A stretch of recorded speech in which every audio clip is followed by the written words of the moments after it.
I never thought that paying off the final mortgage payment on my son's house would be the beginning of my own isolation. There I was at the Miami port terminal, my canvas tote bag filled with sunscreen, passport in hand, and my heart racing like I was 20 again. It was August 7th, the departure date for our family cruise. Or so I thought until my phone buzzed with a text message. "You won't be joining us on the cruise. Olivia prefers it to be just family. From my son. From Michael." I read that line 3 times. Just family, as if I didn't count. I looked up, and there they were, Michael and Olivia on the ship's deck, waving as if it were a postcard. Not a goodbye, but a declaration. I stood alone at the terminal, my smile frozen like someone who hasn't yet decided if they're dreaming or falling into a pit. The worst part wasn't the abandonment. It was knowing that just a month ago, I had finished paying off their mortgage. With my name still on the deed. Yes, me, the same woman who co-signed because they couldn't qualify on their own. The same woman who baked carrot cake every Sunday so Michael would visit. The same woman who welcomed Olivia with a smile. Even though from the beginning, she looked at me like I was speaking another language. And now I was in the way. I returned home with dry eyes. Crying, no. I don't waste tears on betrayals disguised as preferences anymore. I just felt that old familiar ache in my chest, the one you ignore when you love too much. The canvas bag I'd packed for the cruise sat untouched by my front door for 3 days. Inside was a coral sundress I'd bought specially for our first dinner together on the ship. I'd imagined us toasting with wine glasses, taking pictures with my granddaughter Lily on the deck at sunset. Now my only toast would be with myself and a cup of chamomile tea. "You're being dramatic, Emily," I whispered to myself as I finally unpacked the bag, folding the sundress with its price tag still attached. "It's just a cruise." But it wasn't just a cruise. It was the culmination of years of small rejections moments when I'd been slowly pushed to the periphery of my son's life. Barbara found me the next morning on my porch, staring at the Boston skyline from my modest apartment. We'd been friends since our teaching days at Lincoln Elementary 30 years ago. "I've been calling you since yesterday," she said, settling into the chair beside me. "What happened to the cruise? Weren't you supposed to be waving from a ship right now?" I handed her my phone with Michael's text still open. Her face darkened as she read. "That little? And after everything you've done for them, it's fine?" I said automatically, the way mothers do when it isn't fine at all. "It is absolutely not fine," Barbara insisted. "Did you call him back?" "What did he say?" "Nothing. I haven't called or texted." "What would I say, 'Please let me be part of your family'?" My voice cracked on the last word. Barbara took my hand. "Emily Smith, you are the strongest woman I know. You raised that boy alone after Robert died. You worked 2 jobs to put him through college. And now he's letting his wife dictate whose family."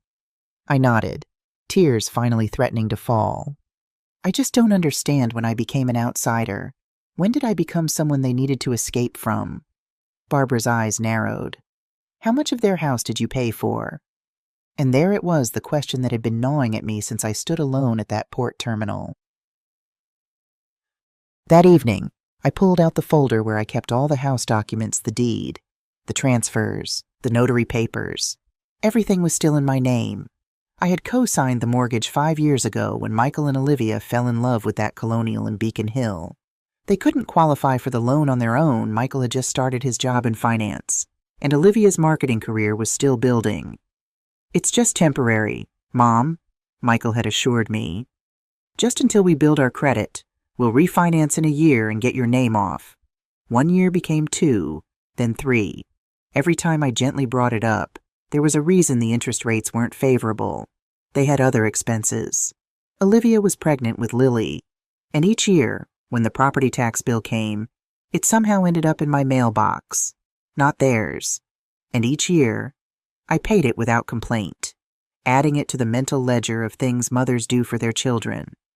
As I spread the documents across my kitchen table, the steam from my tea fogged my glasses.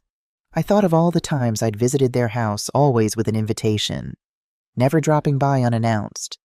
I remembered how Olivia would subtly rearrange the seating at dinner parties so I wasn't next to them, how my birthday gifts to Lily were always opened after I left, the way conversations stopped when I entered the room. The signs had been there all along, small discourtesies that I excused as the awkwardness of blended families. But now, with that text message still burning in my mind, just family, I was starting to see a pattern. I picked up my reading glasses and examined the deed more carefully. Yes, legally I was still co-owner. I had put down the 20% down payment, $120,000 from my retirement fund. I had covered 3 years of back taxes when they were going through a rough patch. I had paid for the new roof last year when the old one started leaking. And yet, there had never been a dinner, a toast, a family photo that included me. The coral dress still hanging in my closet was tangible proof of that final exclusion. When you love, you don't count, I whispered to myself. But tonight, with the calm that only comes after heartbreak, I'm counting. I took out a notepad and began to write. Not emotions, facts. Deed still in my name. Mortgage paid off with my pension. Estimated contributions, $200,000 over 5 years. I had never done this accounting before because when you love, you give. But that night, I told myself, enough. This time there would be no scene, no pleading, no tears, just a silent decision and a plan. 2 days after the ship sailed, I checked my email out of habit. There it was, an alert from my American Express card. Charge approved $628. Cape Spa renewal. Royal Serenity deck. I had to read it twice. The charge was on the card I'd used to reserve the cruise, a card I'd given Michael access to for emergencies. Not only had they excluded me, not only had they erased me, they were using my money. $628, so Olivia could be pampered with essential oils while I boiled rice in my kitchen. That's when something inside me changed. It wasn't sadness or disappointment anymore, it was something else. A cold, precise clarity. Like when you realize it wasn't a mistake. It was a plan. I turned off my computer, found the physical card in my drawer, and with a steady hand, I dialed the number. American Express. How can I help you? I want to cancel my card and dispute the spa charge. I didn't authorize it. The operator asked if I had lost my card. I lied. Yes, I lost trust. That was my first action, small but decisive. The next morning, I woke up earlier than usual. There was a strange energy thrumming through me, a clarity I hadn't felt in years. I made my coffee stronger than normal and sat at my kitchen table. The house documents still spread before me like a battle plan. My phone rang. It was Sarah, my younger sister. Mom said you didn't go on the cruise, she said without preamble. What happened? I explained about Michael's text, the waving from the deck, the spa charge. Sarah made sympathetic noises, but I could hear the hesitation in her voice. Well, maybe Olivia just wanted some alone time with Michael. You know how stressful it can be, trying to manage family dynamics. Sarah, I interrupted, they used my credit card for a spa treatment after telling me I wasn't welcome because I'm not family. A pause. That's not right, she admitted. But still, they're young. Maybe you're being a little sensitive. Family is complicated. I felt that familiar pressure to accommodate, to understand, to be the bigger person. But something had shifted in me. Family isn't complicated. Sarah, family doesn't leave you standing alone at a port. Family doesn't smile from the deck while you swallow your shame at the terminal. After we hung up, I looked at the documents again. I had been making excuses for their behavior for years, justifying every slight, every exclusion. But that text message, those 2 words, just family, had ripped away the veil. I picked up my phone and scrolled through my contacts until I found one I hadn't called in years. Richard Martinez, attorney at law. Richard's office hadn't changed in the decade since he'd handled Robert's estate after my husband died. The same leather chairs, the same framed law degree, the same smell of old books and authority. Emily, he said warmly, rising to greet me. It's been too long. How's Michael? I placed the folder of documents on his desk. That's why I'm here. Richard, I need to understand my rights. Richard's eyebrows rose slightly, but he said nothing as I explained the situation. He listened carefully, occasionally making notes, his expression giving nothing away. When I finished, he opened the folder and examined the deed. Well, he said finally, legally, the situation is quite clear. You are the co-owner of the property. You provided the down payment. You've been paying the taxes, and the mortgage has been paid off. With your funds. He looked up at me. What exactly do you want to know? Emily. I took a deep breath. Can I sell the house? Richard blinked, the only indication of his surprise. Without Michael and Olivia's permission? You mean? Yes. He leaned back in his chair, considering. The short answer is yes. As a co-owner on the deed, you have the right to sell your interest in the property. Given that you've contributed significantly to the purchase and maintenance, perhaps more than your share, you would have a strong case for forcing a sale if necessary. He studied me for a moment. But I have to ask, is that what you really want? Emily, this is your son we're talking about. My son who left me standing alone at a cruise terminal, I reminded him. My son who watches his wife subtly push me out of their lives.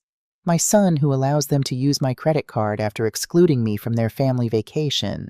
Richard nodded slowly. I understand, but remember, legal actions have permanent consequences. Have you tried talking to Michael directly, without Olivia present? I thought of all the unanswered phone calls over the years, the conversations that never seemed to happen. He's chosen his side, Richard, and it's not mine. Very well. Richard pulled out a legal pad.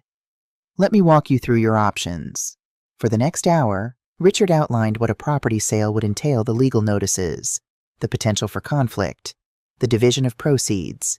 He explained that since there was no mortgage, and given my substantial financial contributions, I would be entitled to at least half the value of the house, possibly more.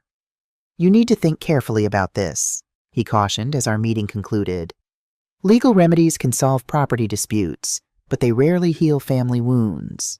I nodded, gathering my documents. I understand, but sometimes a wound needs to be cleaned before it can heal, and right now, this relationship is festering. As I stood to leave, Richard asked one final question. What changed? Emily, you've been managing this situation for years. Why now? I thought of Michael's text, of Olivia waving from the deck, of the coral dress still hanging in my closet. Because now I know where I stand, I replied. And it's not where I belong, yeah. That night, I couldn't sleep. I kept imagining Michael and Olivia on that cruise ship, sipping cocktails, posting photos on Instagram, completely unaware of the storm brewing back home. Did they even think about me? Did they feel any guilt about excluding me? About using my credit card? I got up and made chamomile tea, my go-to remedy for sleepless nights since Robert died. As the kettle whistled, I found myself drawn to my laptop. I rarely checked social media. It seemed designed for younger generations, but Michael had insisted I create an Instagram account to see photos of Lily. I logged in and found Olivia's profile. There they were, sunset photos on the deck, drinks with tiny umbrellas, Michael smiling with his arm around Olivia, and one that made my stomach twist, a photo of Olivia in a white robe, face mask applied, with the caption, "Self-care is essential. #Royal Serenity Spa #blessed. That was my $628. That was the family time I wasn't part of. I closed the laptop and sat in the dark, my tea growing cold. A strange calm settled over me. This wasn't about hurt feelings anymore. This was about respect, about boundaries, about standing up for myself after years of being taken for granted. Tomorrow, I decided, I would call Jennifer Wong, a real estate agent Barbara had mentioned. It was time to find out exactly what my options were. The market in Beacon Hill is very hot right now, Jennifer Wong said, reviewing the property details I'd provided. A colonial of this size, in this condition, could easily fetch $1.8 million, possibly more. We were sitting in a quiet corner of a cafe near my apartment. Jennifer was younger than I expected, maybe early 40s, but her knowledge of Boston real estate was impressive. More importantly, she understood the need for discretion. I specialize in sensitive sales, she'd explained when we first spoke on the phone. Divorces, estates, family disputes. I understand that sometimes properties need to change hands quietly. Now she looked at me with professional detachment. May I ask why you're considering selling? It seems like a valuable asset, especially in today's market. I gave her the abbreviated version: joint ownership, family conflict, breach of trust. She nodded, asking practical questions about the deed, the property condition, any potential legal complications. Based on what you've told me, you have every right to sell, she confirmed. But given the delicate nature of the situation, I would recommend finding a buyer who can close quickly, preferably with cash. That minimizes the window for complications. How difficult would that be? I asked. Jennifer smiled slightly. In this market, for a property like that, not difficult at all. Many investors are looking for exactly this kind of opportunity. She pulled out a tablet and showed me a calendar. If you're serious about this, I could have potential buyers viewing the property within a week. We would need access, of course. My name is on the deed, I reminded her. I have keys. A plan was taking shape. Michael and Olivia would be on that cruise for another 10 days, if Jennifer could find a buyer quickly. One more thing, I said. How soon after accepting an offer could we close with a cash buyer? As little as 7 to 10 days. I did the mental calculation. If everything aligned perfectly, we could close the sale on August 21st, the very day Michael and Olivia's cruise ship returned to port. Let's do it, I said, a strange calm settling over me. But no sign in the yard, no listing online. I want this to be completely private. Jennifer nodded, understanding perfectly. I have several clients who prefer to buy discreetly. I'll make some calls today. As we shook hands, I felt a weight lifting from my shoulders. For years, I had been accommodating, understanding, patient. I had given without counting the cost.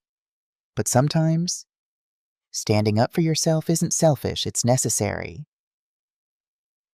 Back at my apartment, I found myself drawn to the spare bedroom that had become my home office after retirement. I rarely used it anymore. Most of my time was spent volunteering at the library or taking walks along the harbor. But today, I had a purpose. I opened the bottom drawer of the filing cabinet and pulled out a folder labeled Michael House. Inside were records of every payment I'd made toward that property: the initial down payment, the tax bills, the roof repair, the landscaping project Olivia had insisted on last spring. 5 years of generosity, documented in checks and bank statements. As I spread them across the desk, calculating the total, my phone buzzed with a text message. Hey, Mom, Kelsey has been a little stressed. Just wanted this trip to be special, intimate. But we love you. Talk when we get back. Michael, of course, now, 4 days into their cruise. He was extending an olive branch. A carefully worded non-apology that shifted the blame to Olivia's stress while assuring me of their love. I read it again. We love you. 3 empty words spoken like anesthesia so the knife in my back wouldn't hurt so much. But this time, it didn't hurt. This time, it made me laugh, a dry, internal laugh. After years of enduring passive-aggressive comments, of smiling while they delivered veiled insults disguised as compliments, after being the only one who asked how everyone's day had been at family dinners. Now they wanted to talk, I didn't respond. Not because I didn't know what to say, but because I was no longer interested in justifying myself, or in fighting for crumbs of attention. The house was already being quietly marketed. An offer could come any day. The closing date was penciled in. Everything legal, everything silent. Every day without my response, a statement in itself. They were still sailing on an illusion while I was walking firmly on solid ground, dismantling the world they had so comfortably built on my shoulders. They wanted space. Perfect. I gave them miles. They wanted intimacy. They could have it, but without my walls. Because while they toasted with sparkling wine on deck, I was toasting myself. And believe me, that toast tasted better than any they had refused to share with me. The following Monday, Richard called with his calm voice that always reminded me of warm tea on a cold day. "The title is clean," he said. "No liens, no transfer promises. You can sell whenever you want, without notifying anyone." I gave him the green light. By noon, Jennifer had called, excitement barely contained in her professional tone. "A couple has made an offer. Full asking price. Cash. Closing scheduled for August 21st, 9 a.m.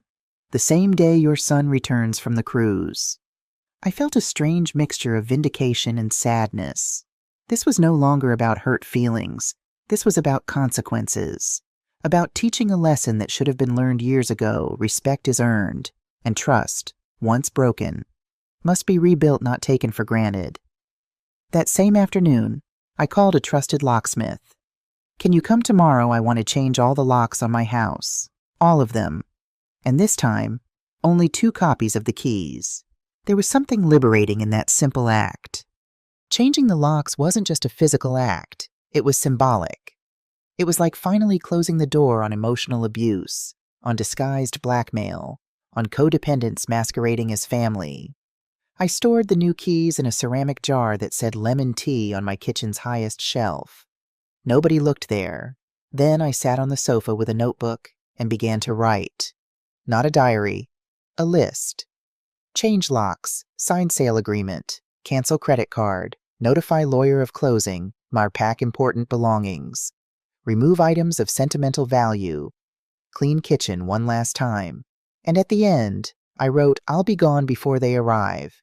This time, I'm the one who disappears without inviting." That night, I made a double infusion of chamomile, not from sadness, but from habit. I twisted my wedding ring, the one I never removed even when I became a widow, even when my son began to disappear, and I promised myself something. This is not revenge. It's restoration.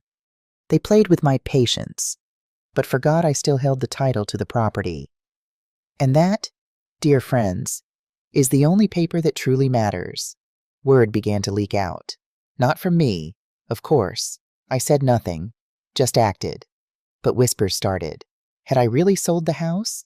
Was I no longer speaking to Michael?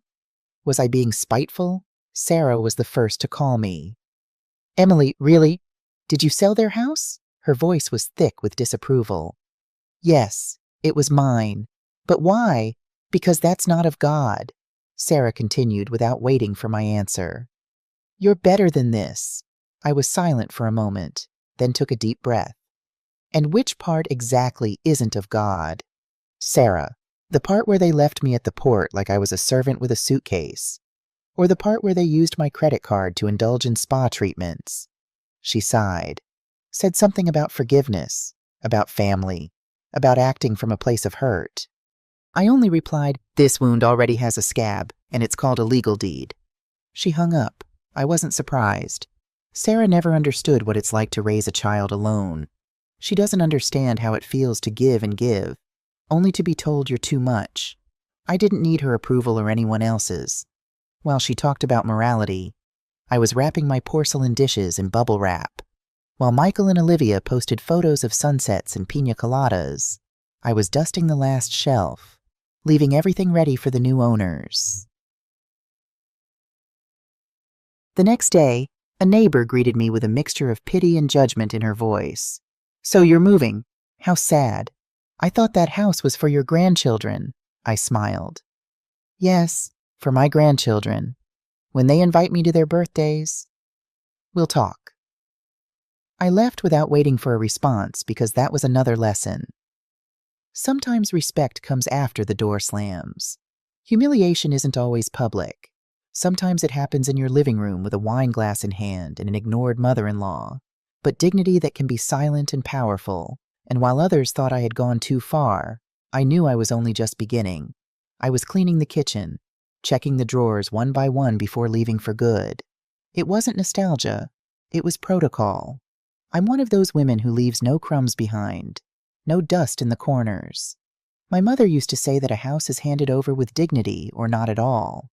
In the last drawer, behind some empty envelopes and a notebook I didn't recognize, I found an unmarked blue folder. I opened it without thinking, and there it was, printed and highlighted an email from Olivia. Subject RE, deed transfer, continuous occupancy, She was writing to a notary, copying Michael. She detailed a plan, with the utility bills in our name and proof of prolonged occupancy. We could initiate the quitclaim process. It's almost ours. Just need to hang in there. Hang in there. That's how they saw me a rock in the road.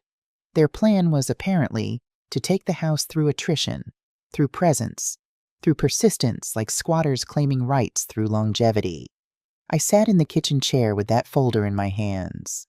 My chamomile tea was still steaming on the tablecloth, and I felt that odd mixture of old anger and new relief.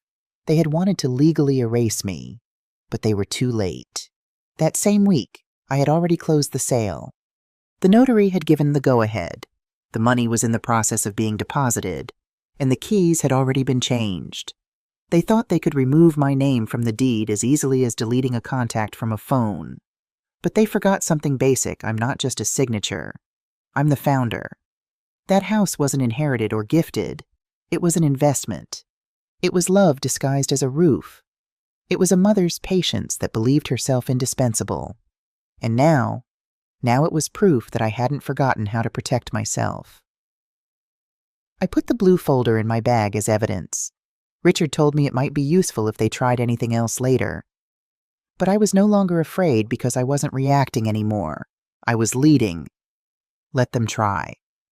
Now I'm the one holding firm not from their living room sofa, but from the solid ground of the law.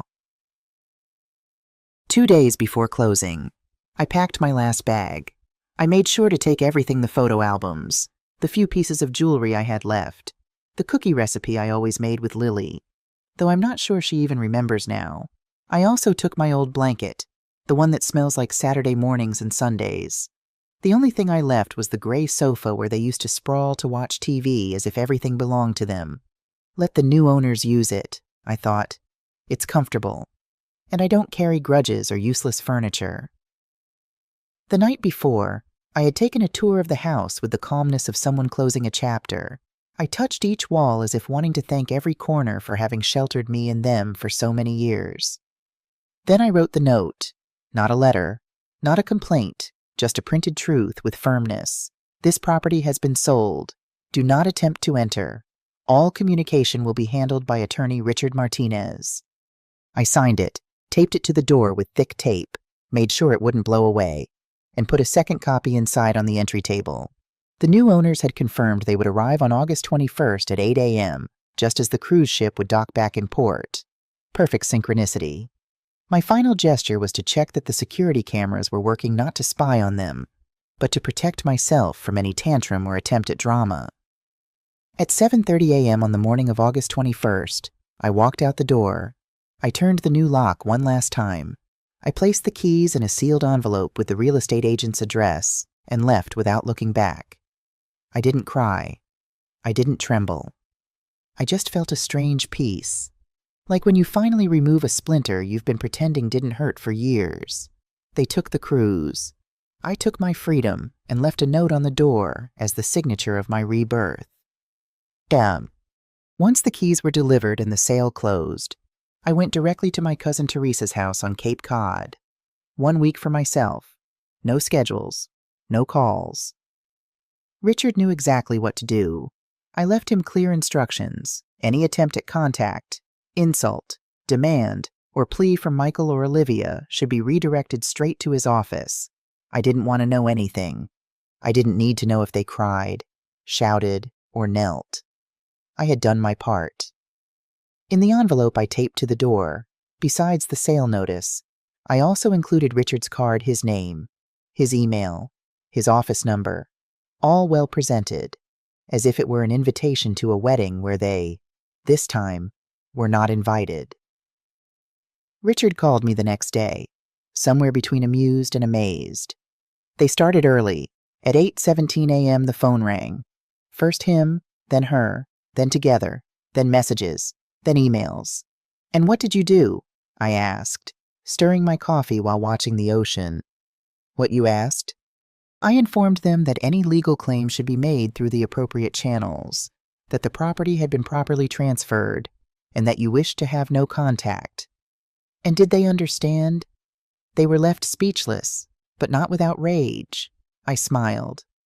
Not out of malice, but relief, because for years I had been the one who answered their calls at any hour. Me, the one who ran to the bank, who solved everything, who cried silently when, after giving. I received not even a thank you, but now all of that had a filter, Richard, a wall of professionalism between my heart and their manipulation.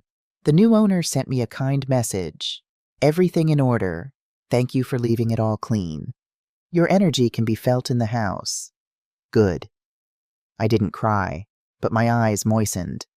Perhaps someone at last valued not only the house, but what one builds with love. That day I sat by the ocean with my notebook. I wrote one phrase, this time, I'm the one who hangs up the phone. Yeah. Olivia couldn't handle the silence. During the rest of the cruise, her Instagram became a parade of veiled hostility disguised as spirituality. A photo on deck in a white robe and a face of complete peace. Healing with my core family. 2 hearts. Boundaries are love. Another image with Michael and Lily in his arms. Grateful for those who are truly there for us.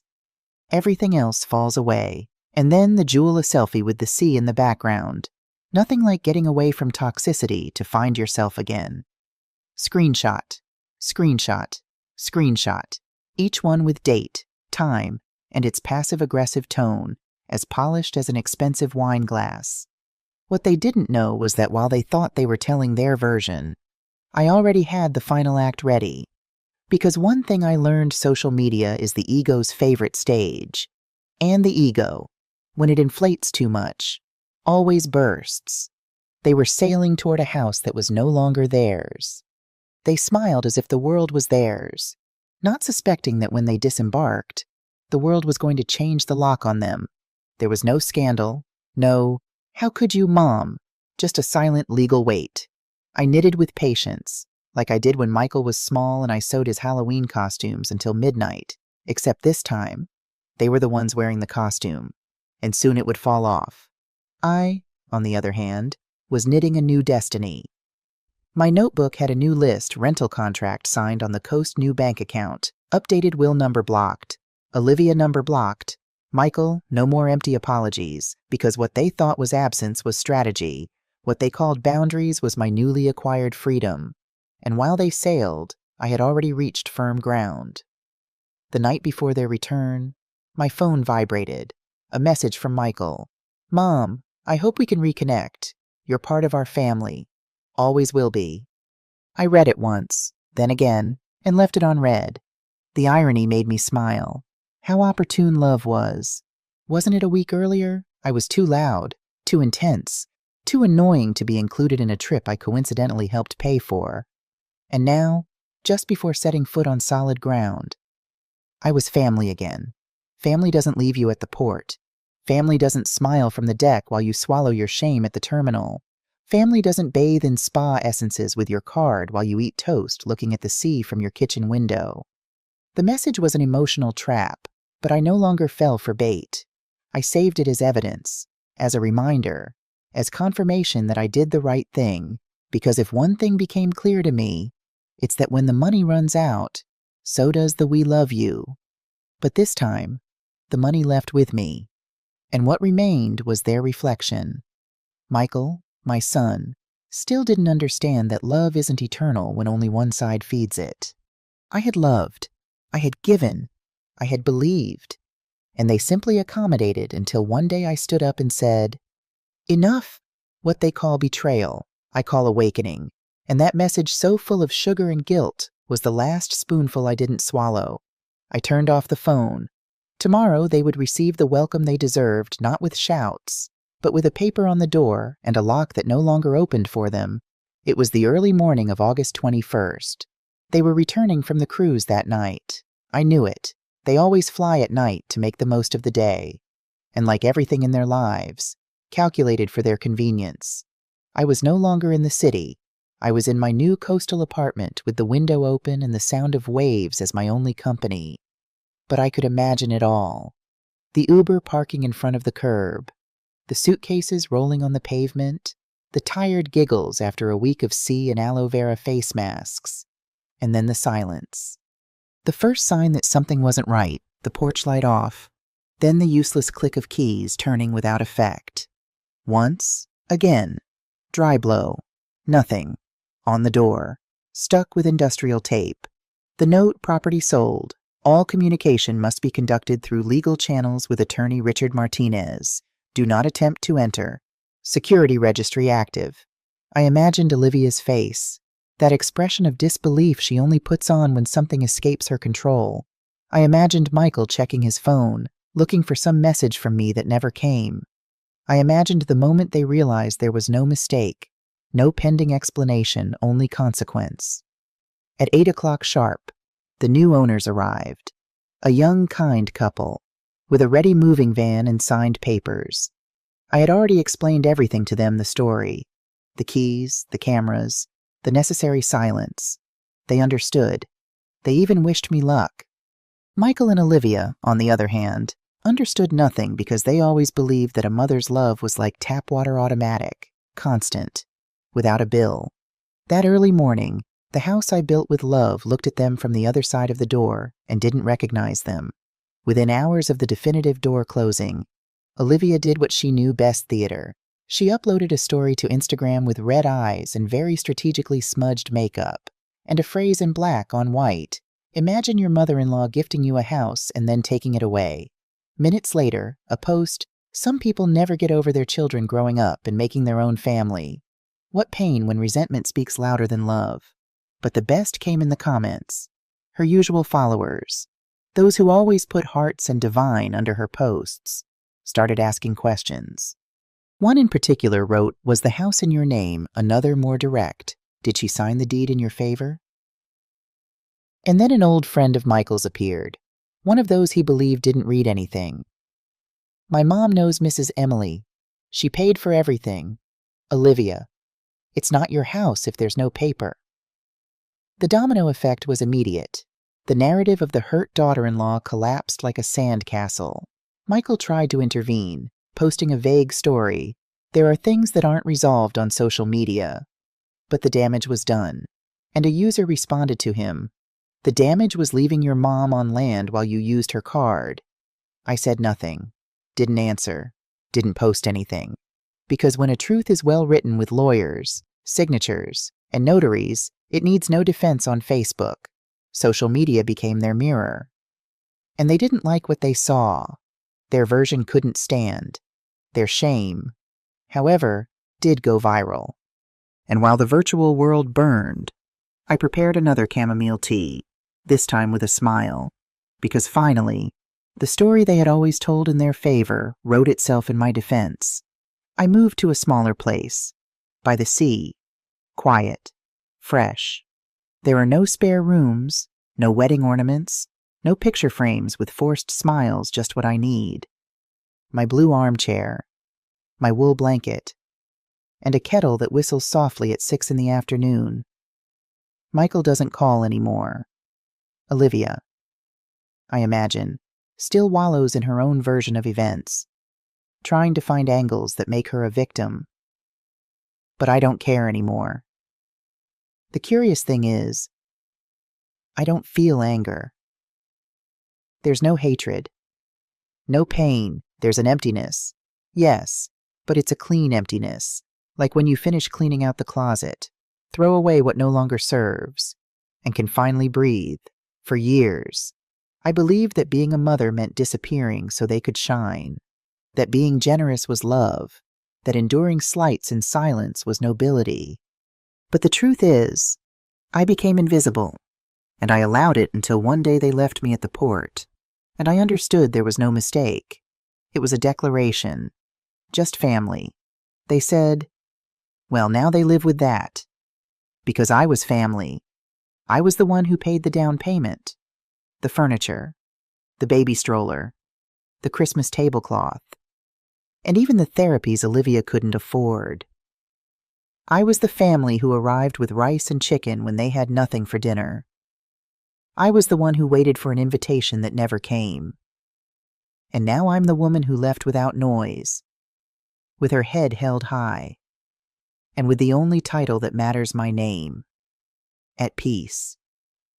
It's amazing how one night of good sleep can change your perspective. For the first time in months, maybe years, I woke up without that familiar tightness in my chest, the one that came from constantly worrying about Michael and Olivia's approval. The morning sunlight streamed through my bedroom window, casting long shadows across my small apartment. I stretched, feeling lighter somehow. The decision had been made. The wheels were in motion. There was no going back. And strangely, that certainty brought me peace. I made my coffee stronger than usual and carried it to my tiny balcony overlooking the Boston Harbor. The city was already awake, bustling with morning commuters and joggers along the waterfront, life continuing as normal, even as mine had shifted on its axis. My phone buzzed a text from Barbara. "How are you holding up? Want to grab lunch today?" I smiled. Barbara had been my rock through all of this, never questioning my decision, simply offering her unwavering support. Unlike Sarah, who called again last night to lecture me about forgiveness and family obligations. "Lunch sounds perfect," I texted back. Noon at Murphy's. With that settled, I turned my attention to the task at hand. Today was about cutting ties, financial ties. Specifically, I logged into my banking app and methodically reviewed every account where Michael or Olivia might still have access. The American Express card had already been canceled, but there was also the joint checking account I'd set up to help with Lily's preschool tuition, and the savings account where I'd been depositing money for her college fund. I wasn't going to touch Lily's money, she was innocent in all this, but I needed to ensure Michael and Olivia couldn't access my personal funds anymore.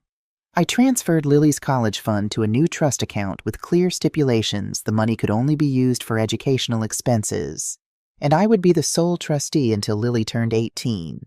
It was the right balance, protecting my granddaughter's future while removing Michael and Olivia's access to the funds. With that done, I called my bank and scheduled an appointment to close the joint checking account. "Will you be opening a new account?" the representative asked. "Yes," I replied, "but only in my name this time."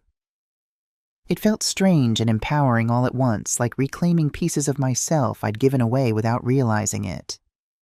Each account changed. Each card canceled was another step toward independence. By the time I met Barbara for lunch, I had systematically untangled my financial life from Michael and Olivia's. "You look different," Barbara said as soon as I sat down across from her at our favorite corner table. "More, I don't know, present," I smiled. "I feel different, like I've finally woken up after a very long sleep." Barbara raised her water glass. "To being wide awake." We clinked glasses, and I felt a surge of gratitude for true friendship, the kind that stands beside you without judgment when the rest of the world is quick to criticize. "Sarah called me," Barbara said after we'd ordered. "She's worried about you." I sighed. "Sarah thinks I'm having a breakdown. She doesn't understand that I'm finally standing up for myself." "She's never had to stand up for herself," Barbara pointed out. "Tom has always handled everything. She's never had to rebuild a life after losing a husband or raise a child alone." I nodded, appreciating Barbara's insight. "She keeps telling me I need to forgive them, that family is everything." "And what do you say to that?" I considered the question, taking a sip of my iced tea. "I say that forgiveness doesn't mean allowing yourself to be disrespected, and that family goes both ways. It's not just me giving and them taking." Barbara reached across the table and squeezed my hand. "Exactly. And don't let anyone, not even your sister, make you feel guilty for finally drawing a line." We spent the rest of lunch talking about everything except Michael and Olivia Barbara's upcoming trip to Vermont, the book club selection we were both struggling to finish, the new exhibit at the Museum of Fine Arts we planned to visit. It felt good to talk about normal things, to be reminded that life continued beyond this family drama. As we were leaving the restaurant, Barbara hugged me tightly. "I'm proud of you, Emily. What you're doing isn't easy, but it's necessary." Those words carried me through the rest of the day, through Sarah's second voicemail, expressing her deep concern about my rash decisions, through the notification that Michael had tried to use the now-canceled credit card for another purchase on the cruise. Necessary. Yes, that's exactly what this was. The next morning, I woke to an email from Jennifer Wong with an update on the house sale. The prospective buyers, James and Rebecca Taylor, wanted to schedule a final walkthrough before closing. They've already secured the cash for purchase and are very eager to proceed. Jennifer wrote, "Would tomorrow at 10 a.m. work for the walkthrough?"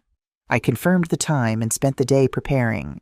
I wanted the house to be immaculate when they saw it, not for Michael and Olivia's sake, but for my own. This house represented years of my financial support and emotional investment. I wanted to hand it over with dignity. I arrived early the next day, letting myself in with the new keys. The house felt different somehow, like a hotel room rather than a home. I walked through each room, making sure everything was in order, opening blinds to let in the summer light. In the master bedroom, I paused at Olivia's vanity. It was cluttered with expensive skincare products and makeup, evidence of her endless pursuit of perfection. Next to a crystal jar of face cream that probably cost more than my weekly grocery budget was a small stack of papers. I shouldn't have looked. I knew I shouldn't have. But something pulled me toward those papers. An instinct I couldn't explain. The top document was a printout of an email thread between Olivia and a real estate attorney. I recognized the name Charlotte Weber, one of the most expensive property lawyers in Boston. As discussed, establishing continuous occupancy is the first step toward adverse possession. The email read, "With Mrs. Smith's name still on the deed but her physical absence from the property, you may have grounds for a quiet title action in the future, especially if she continues to pay expenses without formally documenting her ownership stake." Adverse possession. Quiet title action. The legal terms swam before my eyes, but their meaning was clear. Olivia had been planning to take the house from me legally, using my own generosity against me. There was more a response from Olivia. "We've been careful to keep all utility bills in our names only. She hasn't lived here in 5 years, though she visits occasionally. How much longer do we need to establish continuous occupancy? Michael's mother is becoming increasingly difficult to manage, especially with her expectations around our daughter." Difficult to manage, like I was a problem to be solved, not a person to be respected. I took a deep breath, fighting the urge to crumple the papers in my fist. Instead, I carefully photographed each page with my phone. Evidence. Then I replaced them exactly as I'd found them. By the time Jennifer arrived with the Taylors, I had composed myself.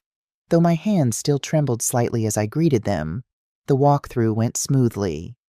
Rebecca Taylor, a warm woman in her early 40s, seemed to genuinely love the house, especially the kitchen where I'd spent so many Sundays baking for a family that didn't want me. "The cabinet space is amazing," she gushed, "and that farmhouse sink, I've always wanted one of those." Her husband James, a tall man with kind eyes and salt and pepper hair, asked practical questions about the heating system and the roof's age. "The roof is only a year old," I told him. "I replaced it last summer." I didn't add that I'd paid for it, not Michael and Olivia. That wasn't the Taylors' concern. As they explored the upstairs, Jennifer pulled me aside. "They love it," she whispered. "I think we'll have no problem closing on schedule." I nodded, relief washing over me. "Good. That's good." Jennifer studied my face. "Are you all right? Emily, you seem a little shaken." For a moment, I considered telling her about what I'd found, the evidence of Olivia's scheming. But what would be this point? The house was being sold. Their plan had failed before it even fully formed. "I'm fine," I assured her. "Just emotional about closing this chapter." After the Taylors left, I lingered in the empty house. I'd expected to feel sad, maybe even regretful. Instead, I felt strangely liberated. This house, which had once represented my love and support for my son, had become a symbol of exploitation. Selling it wasn't just a financial decision, it was reclaiming my self-respect. That evening, as I was preparing a simple dinner in my apartment, my phone rang. The screen displayed a number I didn't recognize. "Hello, Mrs. Smith, this is Charlotte Weber, the real estate attorney from Olivia's emails." My heart skipped a beat. "How can I help you, Ms. Weber? I understand you're planning to sell the property at 47 Marlborough Street." Her voice was crisp, professional. "I'm calling on behalf of my clients, Michael and Olivia Smith." I gripped the counter, steadying myself. I see. My clients have expressed concern about this sale proceeding without their consultation or consent. Given that they currently reside in the property, I took a deep breath. Ms. Weber, I'm sure you're aware that I am the legal co-owner of the property. The mortgage has been paid in full, and there are no liens or encumbrances on the title. Yes, and I'm also sure you're aware that as a legal co-owner, I have the right to sell my interest in the property, particularly given that I provided the down payment and have continued to contribute financially to its upkeep. A brief silence on the other end. Mrs. Smith, my clients simply feel that this action is precipitous. They would like to discuss alternatives that could benefit all parties. I almost laughed. Now they wanted to talk. Now they wanted to find a mutually beneficial solution. I appreciate your call, Ms. Weber, but any further communication should go through my attorney, Richard Martinez. I believe you have his contact information, as he responded to your letter last week. Another pause. Yes, we've been in touch with Mr. Martinez. Then you know that the sale is proceeding as planned. The closing is scheduled for August 21st. Mrs. Smith, I urge you to reconsider. Legal action can be costly and time-consuming for everyone involved. Ah, there it was, the veiled threat. I'd expected nothing less. Is that a threat of litigation, Ms. Weber? Not at all. I'm simply pointing out that these matters are best resolved through open dialogue rather than unilateral action. I agree completely, I said, surprising myself with how steady my voice sounded. Unfortunately, the time for dialogue was before my son and his wife excluded me from a family vacation while using my credit card without permission. The time for dialogue was before they began consulting with you about how to claim adverse possession of a property that I helped them acquire. The time for dialogue has passed. Silence stretched between us. When Charlotte Weber spoke again, her tone had changed. I understand your position, Mrs. Smith. I'll convey your message to my clients. Thank you.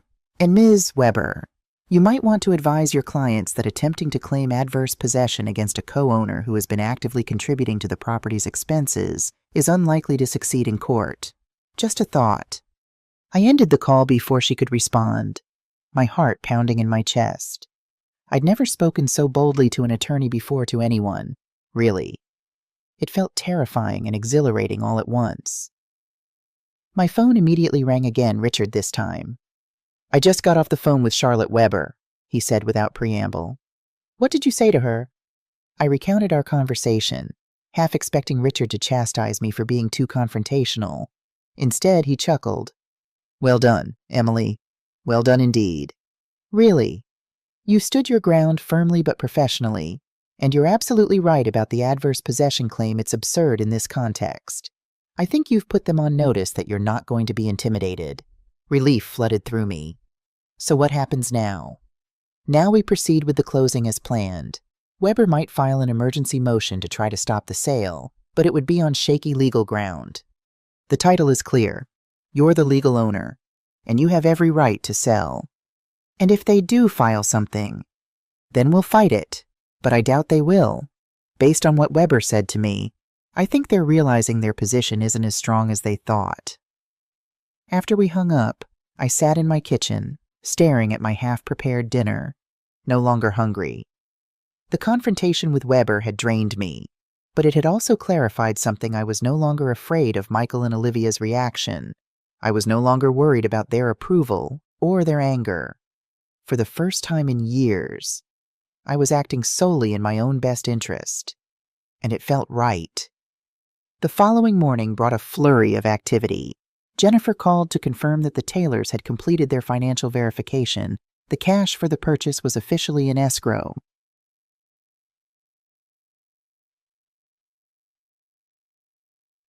Richard called to inform me that, as he predicted, no emergency motion had been filed. Charlotte Weber seemed to have advised her clients that legal action would be futile, and Sarah called, again, this time with a different approach. I've been thinking about what you said, she began, her voice unusually tentative, about family going both ways. And, I prompted, stirring honey into my morning tea. And I think maybe I've been too quick to judge. Tom and we've had a different experience. Our kids have always been so respectful, so involved in our lives. I waited, sensing there was more. Barbara showed me the text Michael sent you about the cruise, and I have to admit, if one of my kids had done that to me, well, I wouldn't have been as calm as you've been. It was as close to an apology as Sarah was likely to get. Thank you for saying that. I still think you should try to talk to him. Work things out, she added, unable to completely let go of her peacemaker role. But I understand better now why you're hurt. It's not just hurt, Sarah. It's years of being taken for granted, of being used for my money and excluded from their lives unless they needed something. It's finding out they were planning to legally take the house from me using adverse possession laws. They were what Sarah's shock was evident even through the phone. I explained what I'd found the emails to Charlotte Weber. The plan to establish continuous occupancy. The description of me as difficult to manage. Oh my God. Emily, that's awful. I had no idea it was that bad. Neither did I, until recently. I thought I was just being oversensitive, reading too much into things. But it turns out my instincts were right. We talked for nearly an hour, the longest conversation we'd had in years. By the end, Sarah wasn't exactly endorsing my decision to sell the house, but she understood it. Progress, of a sort. After we hung up, I checked my email and found a message from Jennifer with the final closing documents attached for my review. It was really happening. In just a few days, the house would no longer be mine or Michael and Olivia's. I printed the documents and began reviewing them carefully at my kitchen table, making notes of any questions for Richard.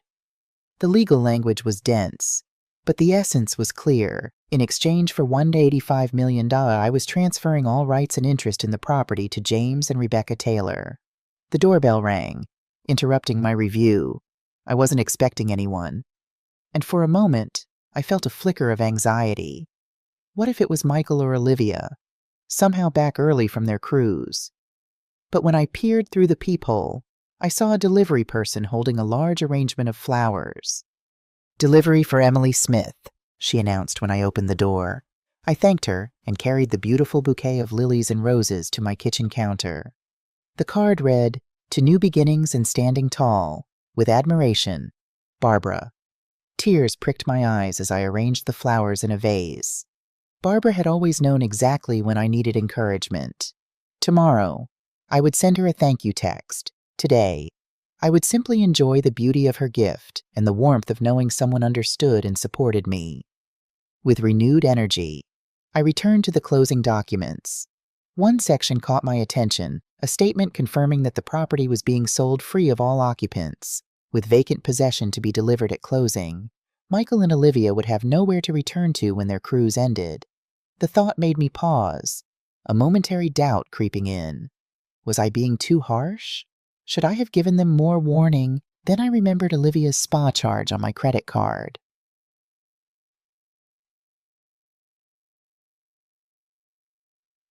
Michael's text about the cruise being just family. The emails plotting to take legal ownership of the house from me. No, I decided they had made their choices. Now they would live with the consequences. I signed the documents, my signature strong and clear on each page. No hesitation, no regret. Just certainty that I was finally valuing myself as much as I had always valued them. The next day, Jennifer called with unexpected news. "The Taylors want to meet with you before the closing," she said. "Not about the house, they're completely committed to the purchase. They just want to talk to you personally." I was puzzled, but agreed to meet them for coffee that afternoon at a small cafe near my apartment. When I arrived, Rebecca Taylor was already there, wearing a simple sundress and a warm smile. James joined us a few minutes later, apologizing for his lateness. "Thank you for meeting us," Rebecca began once we'd ordered. "We know this is a bit unusual, but after the walkthrough, we felt there was more to this story than just a house sale." I tensed slightly. "What do you mean?" James leaned forward, his expression sincere. "Mrs. Smith Emily, we've bought and sold several properties over the years, but we've never seen someone sell a home they obviously cared about with such dignity and sadness at the same time. "We're not trying to pry," Rebecca added quickly. "But we want you to know that we understand this isn't just a transaction for you. This house means something." I looked at their kind, open faces, and felt something inside me release. For weeks, I'd been holding myself together, presenting a strong front to Richard, to Jennifer, to Barbara and Sarah, even to myself. "My son and his wife don't know I'm selling," I said quietly. "They're on a cruise they excluded me from at the last minute, even though I helped pay for it.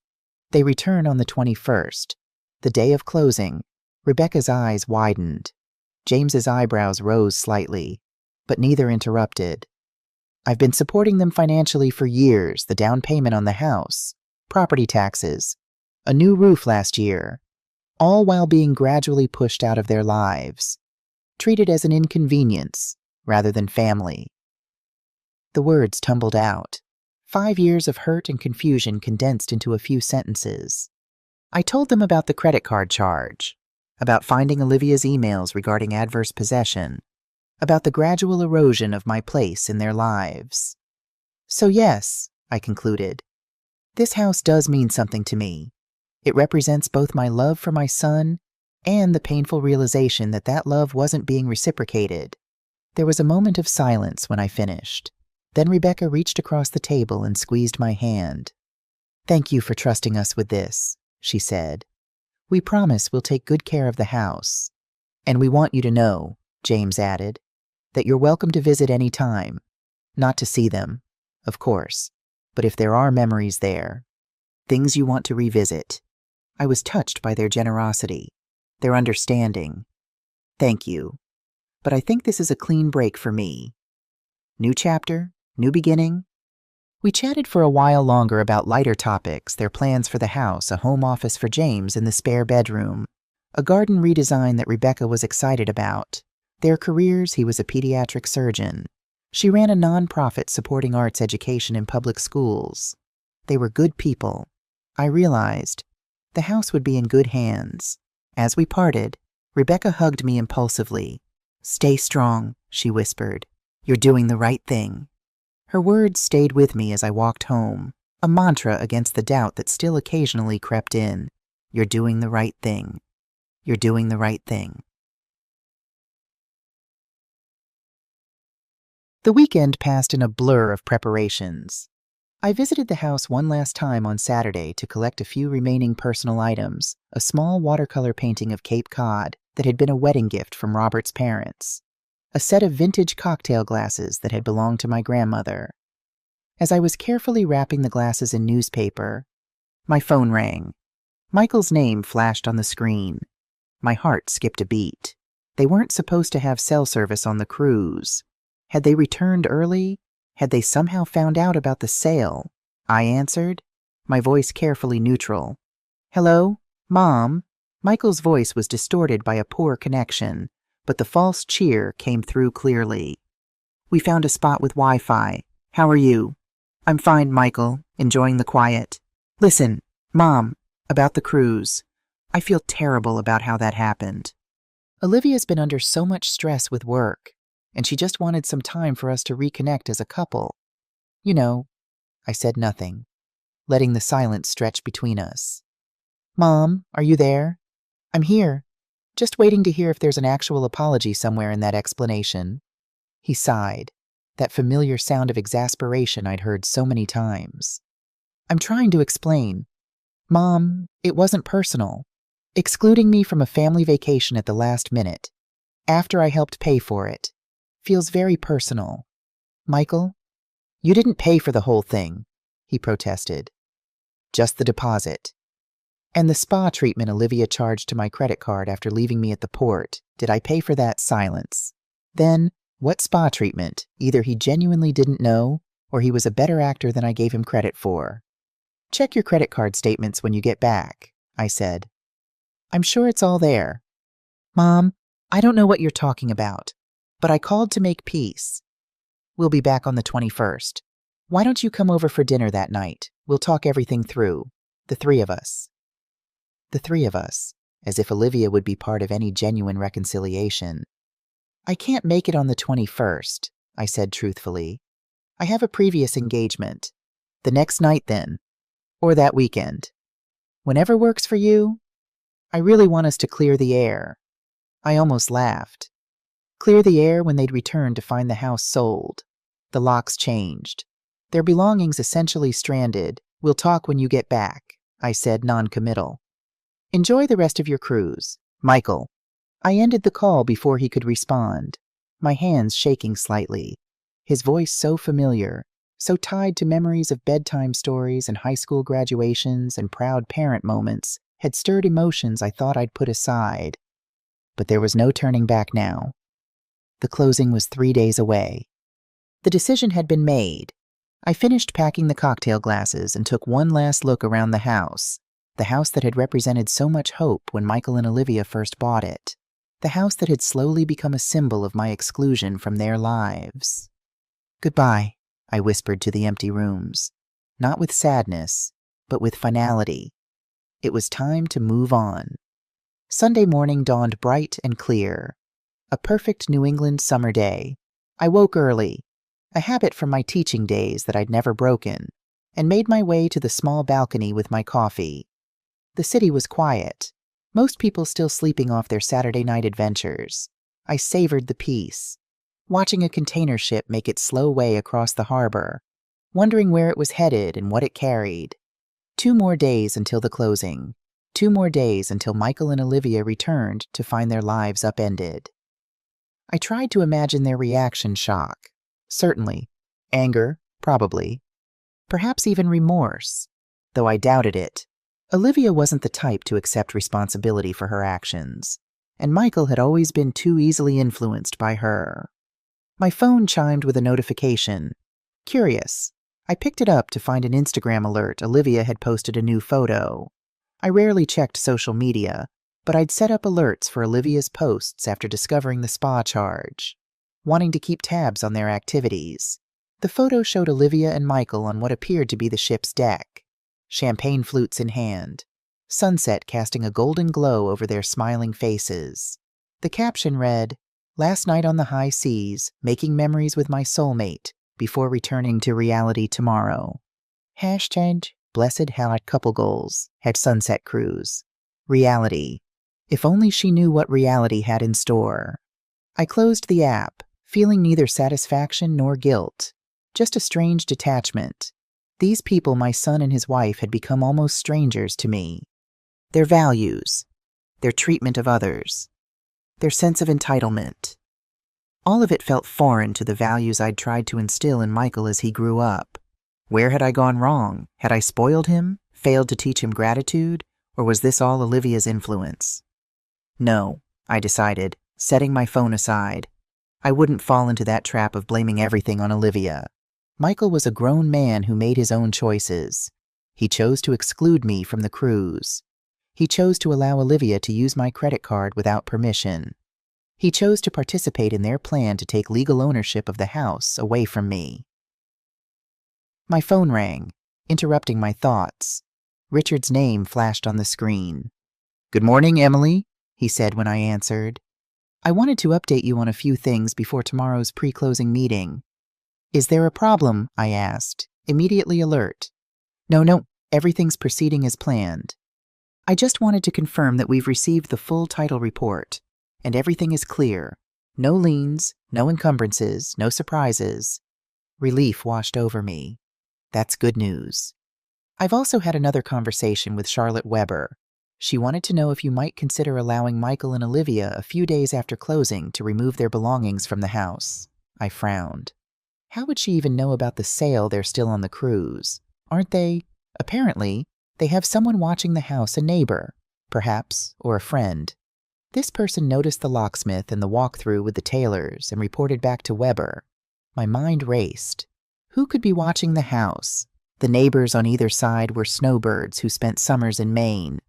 Maybe someone across the street, or Olivia's friend Caroline, who lived a few blocks away. "What did you tell her?" I asked. I said that the terms of the sale specify vacant possession at closing, and that any arrangements regarding their belongings would need to be made with the new owners after the fact.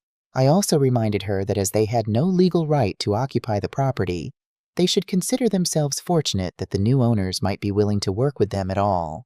I smiled, picturing Weber's face at Richard's firm response. "Thank you, Richard. You've been... I don't know what I would have done without your guidance through all of this." "Just doing my job," he said, though I could hear the smile in his voice. "I'll see you tomorrow at 2:00 for the pre-closing review." After we hung up, I sat quietly, processing this new information. Someone was watching the house. Michael and Olivia, or at least their lawyer, knew something was happening, though probably not the full extent of it. Did it change anything? No. I decided the plan remained the same. The closing would proceed as scheduled on Tuesday morning, the same day Michael and Olivia's cruise ship docked in Miami. By the time they made it back to Boston, the house would belong to the Taylors, and I would be starting my new life. I spent the rest of the day preparing for that new life, researching short-term rentals on Cape Cod. I'd always loved the Cape and thought I might spend a few weeks there while deciding where to settle permanently, organizing the few personal belongings I'd removed from the house, updating my address with the post office and various services. It felt good to be taking these concrete steps toward my future, a future where I would no longer be defined by my relationship with Michael and Olivia, a future where I would value myself first. That evening, Barbara came over with takeout Chinese food and a bottle of white wine. We sat on my small balcony, watching the lights of the city come on as dusk fell. "So tomorrow's the pre-closing, and Tuesday's the big day," she said, refilling our wine glasses. "How are you feeling?" I considered the question. Surprisingly calm. I thought I'd be a nervous wreck by now, second-guessing myself, feeling guilty. But I'm not. I'm just ready. Barbara nodded. "I think that's your answer right there. When something is the right decision, it brings peace, not doubt." There was one moment of doubt, I admitted. Michael called from the cruise yesterday. He wants to clear the air when they get back. Invited me to dinner on Tuesday night. Barbara nearly choked on her wine. "Tuesday, the day they find out you've sold their house, that would be some dinner conversation." Despite myself, I laughed. The absurdity of it all, Michael planning a reconciliatory dinner in a house that would no longer be his, struck me as darkly funny. "Can you imagine their faces?" Barbara continued, warming to the theme. "Showing up with their luggage, putting the key in the lock, and nothing. Then seeing that note on the door." "Stop," he said, though I was still smiling. "It's not supposed to be about revenge." Barbara's expression grew serious. "It's not about revenge, Emily. It's about consequences. They treated you like an ATM with a pulse for years. They excluded you from family events while happily taking your money. They plotted to legally take the house from you. Now they're facing the consequences of those actions." Put that way, it was hard to argue. Still, a tiny voice in the back of my mind wondered if there had been another way, a conversation, a confrontation, a chance for them to make amends before I took such a drastic step. But that voice was quieter now, nearly drowned out by the certainty that I was doing the right thing. Not just for me, but perhaps for Michael too. Maybe this wake-up call was what he needed to reassess his values, his choices, his relationship with Olivia. "Do you think he'll ever forgive me?" I asked softly. Barbara didn't pretend to misunderstand. "I think the real question is whether you'll ever forgive him. And Olivia." I stared out at the harbor, considering her words. "I don't know. I want to think I could. Eventually, if they showed genuine remorse. But right now, it's hard to imagine." "One day at a time," Barbara advised. "First, get through the closing. Then give yourself permission to feel whatever you feel: anger, relief, sadness, joy. It's all valid." We sat in companionable silence for a while, watching boats on the water, sipping our wine. "Thank you for the flowers," I said finally. "They were exactly what I needed," Barbara smiled. "I thought you could use a reminder that new growth comes after pruning, even when the pruning hurts." New growth. Yes, that's what this was all about, creating space for something better to bloom. Monday morning arrived with a sense of inevitability.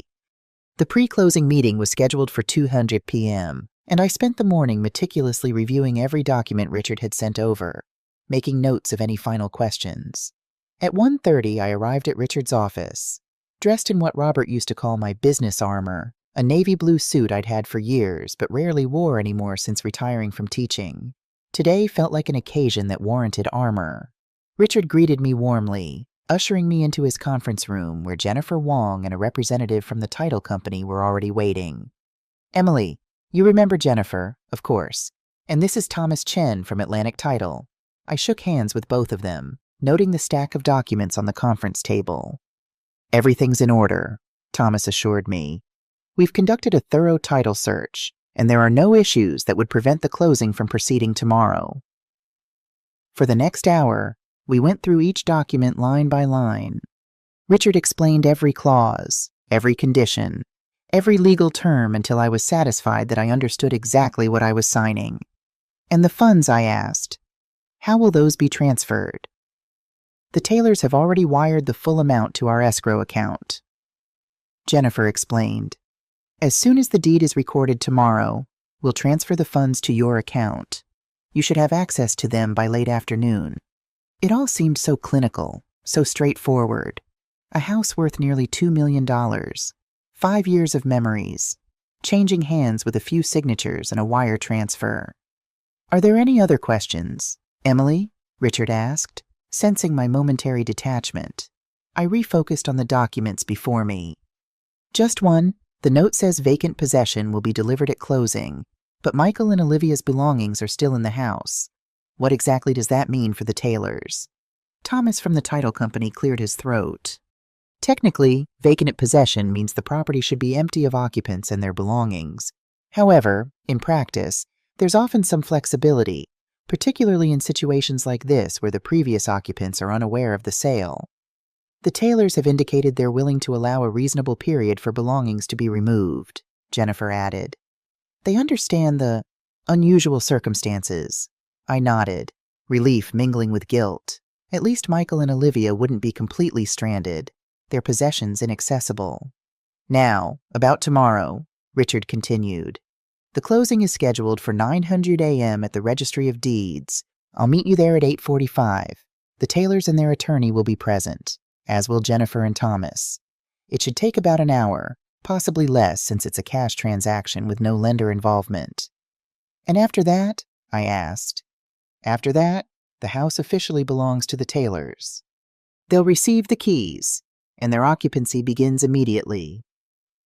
So simple, so final. As the meeting concluded and we all stood to leave, Jennifer pulled me aside. "Emily, I just wanted to say, I've been in real estate for 15 years, and I've never handled a sale quite like this one. But I want you to know that I think you're doing the right thing, standing up for yourself, refusing to be taken advantage of. It takes courage." Her words warmed me. "Thank you, Jennifer, for everything." Back in my apartment, I made one final sweep, ensuring I'd packed everything I wanted to take with me to Cape Cod. My suitcases stood ready by the door I'd be leaving directly after the closing tomorrow, driving down to the Cape to begin my self-imposed retreat. Barbara had offered to come with me, to provide moral support during these first days of transition, but I declined. This was a journey I needed to undertake alone, at least initially. Time to think, to process, to begin healing. As evening fell, I made myself a simple dinner, a grilled cheese sandwich and tomato soup, comfort food from my childhood, and ate on the balcony, watching the harbor lights twinkle in the distance. My phone chimed with a text message. Michael again. "Heading to the airport soon. Can't wait to be home. Lily keeps asking when she'll see her grandma next. Dinner tomorrow, 7 p.m. I stared at the message, a complex mix of emotions washing over me. Lily, my sweet granddaughter, innocent in all of this. I hadn't allowed myself to think too deeply about how my actions would affect her, how they might limit my access to her in the future. No, I reminded myself, this wasn't about Lily. This was about setting boundaries with Michael and Olivia, and if they chose to use Lily as a pawn, To restrict my relationship with her in retaliation, well, that would only confirm I'd made the right decision. Still, the mention of her sent a pang through my heart. Would she understand why Grandma wasn't coming over anymore? Would Michael and Olivia poison her against me? I left the message unanswered, set my phone aside, and focused on the horizon. Tomorrow would bring its own challenges, its own emotions. Tonight, I would allow myself this moment of peace before the storm. After dinner, I prepared for bed, following my usual nighttime routine with deliberate care, washing my face, applying the moisturizer Barbara had given me for Christmas, setting out my clothes for the morning. The outfit I'd chosen for the closing wasn't my business armor, but something else entirely, a simple teal dress I'd bought years ago but rarely worn because Olivia had once commented that the color washed me out. It was comfortable, elegant in its simplicity, and most importantly, it was something I'd chosen for myself, not to please anyone else. As I lay in bed, waiting for sleep to come, I thought about the note I'd prepared to leave on the door tomorrow. Not a letter of explanation or apology, just a simple statement of fact. This property has been sold. New owners, James and Rebecca Taylor. All inquiries should be directed to Richard Martinez, attorney at law. Clear, direct, final. I'd also written a second, more personal note that I'd debated leaving inside the house for Michael to find. In the end, I'd decided against it. There was nothing I could say in a note that would adequately explain my actions or feelings. Some conversations needed to happen face to face, if they happened at all. Tomorrow, I would close this chapter of my life. The house would no longer be mine, and Michael and Olivia would face the consequences of their actions. Whether those consequences led to growth or bitterness was up to them. As for me, I was already growing, already changing. For the first time in years, I was putting myself first. And despite the pain, despite the uncertainty of what lay ahead, that felt right. With that thought, I finally drifted off to sleep, dreaming not of the past but of possibilities, a small cottage by the sea, a garden full of flowers, a life rebuilt on my own terms. I woke before my alarm on Tuesday morning. August 21st. The sun was just beginning to rise, casting a soft golden glow through my bedroom window. For a moment, I lay still, taking in the significance of the day ahead. By sunset, the house would no longer be mine or Michael and Olivia's. By sunset, everything would be different. I rose and made coffee, stronger than usual. My hands were steady as I packed the last of my overnight things into a small duffel bag. The larger suitcases were already in my car, ready for my drive to Cape Cod after the closing. At precisely 8:30 a.m., I left my apartment for the last time. I'd given notice to my landlord the previous week. My lease would officially end at the end of the month. After my stay on the Cape, I planned to find a smaller place closer to the water, something just for me, a fresh start. Richard was waiting outside the Registry of Deeds when I arrived, his familiar figure standing tall in a well-tailored gray suit. "Good morning, Emily," he greeted me warmly. "Ready for this? As ready as I'll ever be," I replied, adjusting my teal dress. I'd decided against jewelry this morning, except for my wedding ring, the one thing I never removed. Robert might have been gone for 12 years, but his presence still gave me strength on days like today. Inside, Jennifer Wong was already seated at a large conference table with the Taylors and their attorney, a young woman whose name I didn't catch in the flurry of introductions. Thomas Chen from the title company arrived moments later, his arms full of folders. "We have all the documents prepared," he announced, distributing packets to everyone at the table. "Once we've reviewed and signed everything, I'll take the deed to be recorded, and the property will officially transfer." The next hour passed in a blur of signatures and initials. I signed my name dozens of times, formally relinquishing ownership of the house I had helped my son buy, the house that had become a symbol of my exploitation rather than my love. Finally, Thomas gathered the signed documents, double-checking that every required signature was in place. "Congratulations," he said, looking around the table. "Once these are recorded, which should take about 20 minutes, the sale will be complete." James Taylor stood and extended his hand to me. "Thank you, Emily. We promise to take good care of the house, Rebecca added. And remember what we said, you're welcome to visit any time. I shook their hands, touched by their kindness. Thank you. I think this is a clean break for me, but I appreciate the offer. As Thomas left to record the deed, Richard pulled me aside. The wire transfer to your account should be completed by this afternoon. $185 million minus the fees we discussed. A nice nest egg for your new beginning. I nodded, still trying to process the reality of it all. What happens now with Michael and Olivia? Richard's expression turned serious. According to the information we have, their flight lands in Boston at 4:30 p.m. They'll likely head straight home to what used to be home and discover the situation then. I've prepared for any potential legal challenges. But honestly, Emily, they don't have a leg to stand on. The sale was completely legal, and you were well within your rights. And their belongings.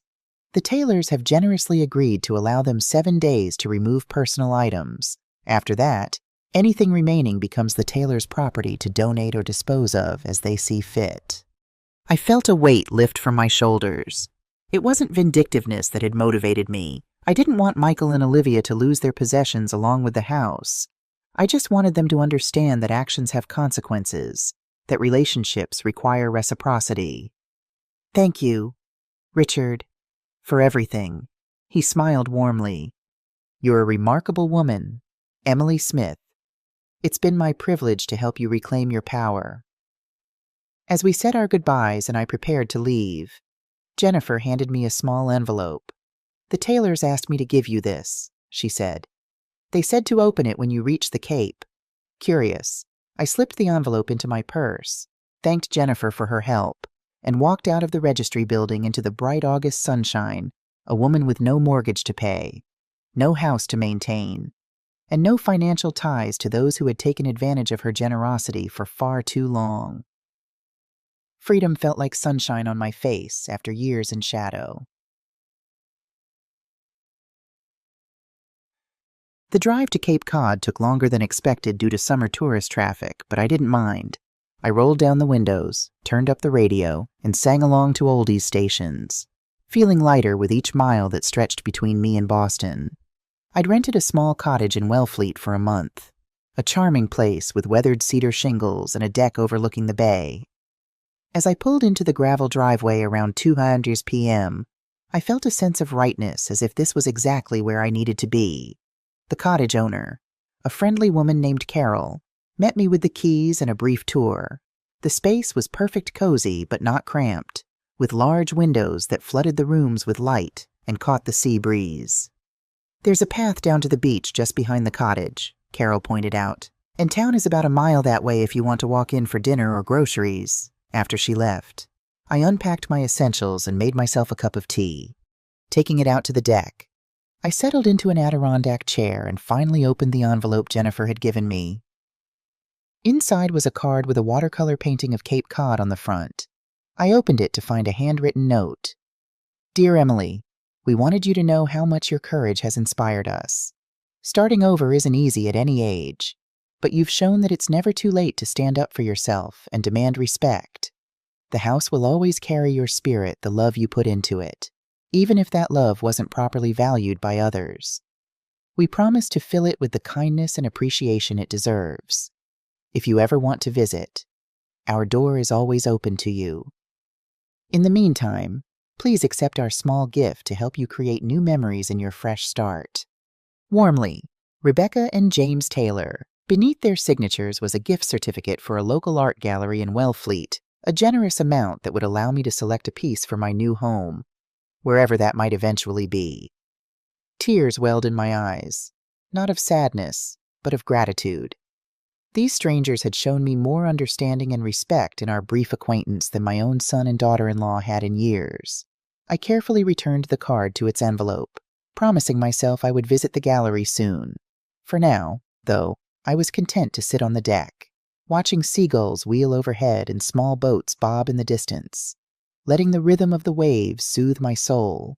My phone, which I'd placed on the small table beside me, buzzed with a text message. Barbara, checking in, all done at the registry, how are you feeling? I smiled, appreciating her thoughtfulness. All done. I'm at the cottage in Wellfleet now. It's perfect. Feeling peaceful. She replied almost immediately. Peaceful is good. The calm after the storm. Or maybe before the next one when they find out. I hadn't allowed myself to think too much about what was happening in Boston. Michael and Olivia's flight would be landing soon. They would take an Uber home, suitcases full of cruise souvenirs, heads full of sun-drenched memories, and find themselves locked out of a house that was no longer theirs.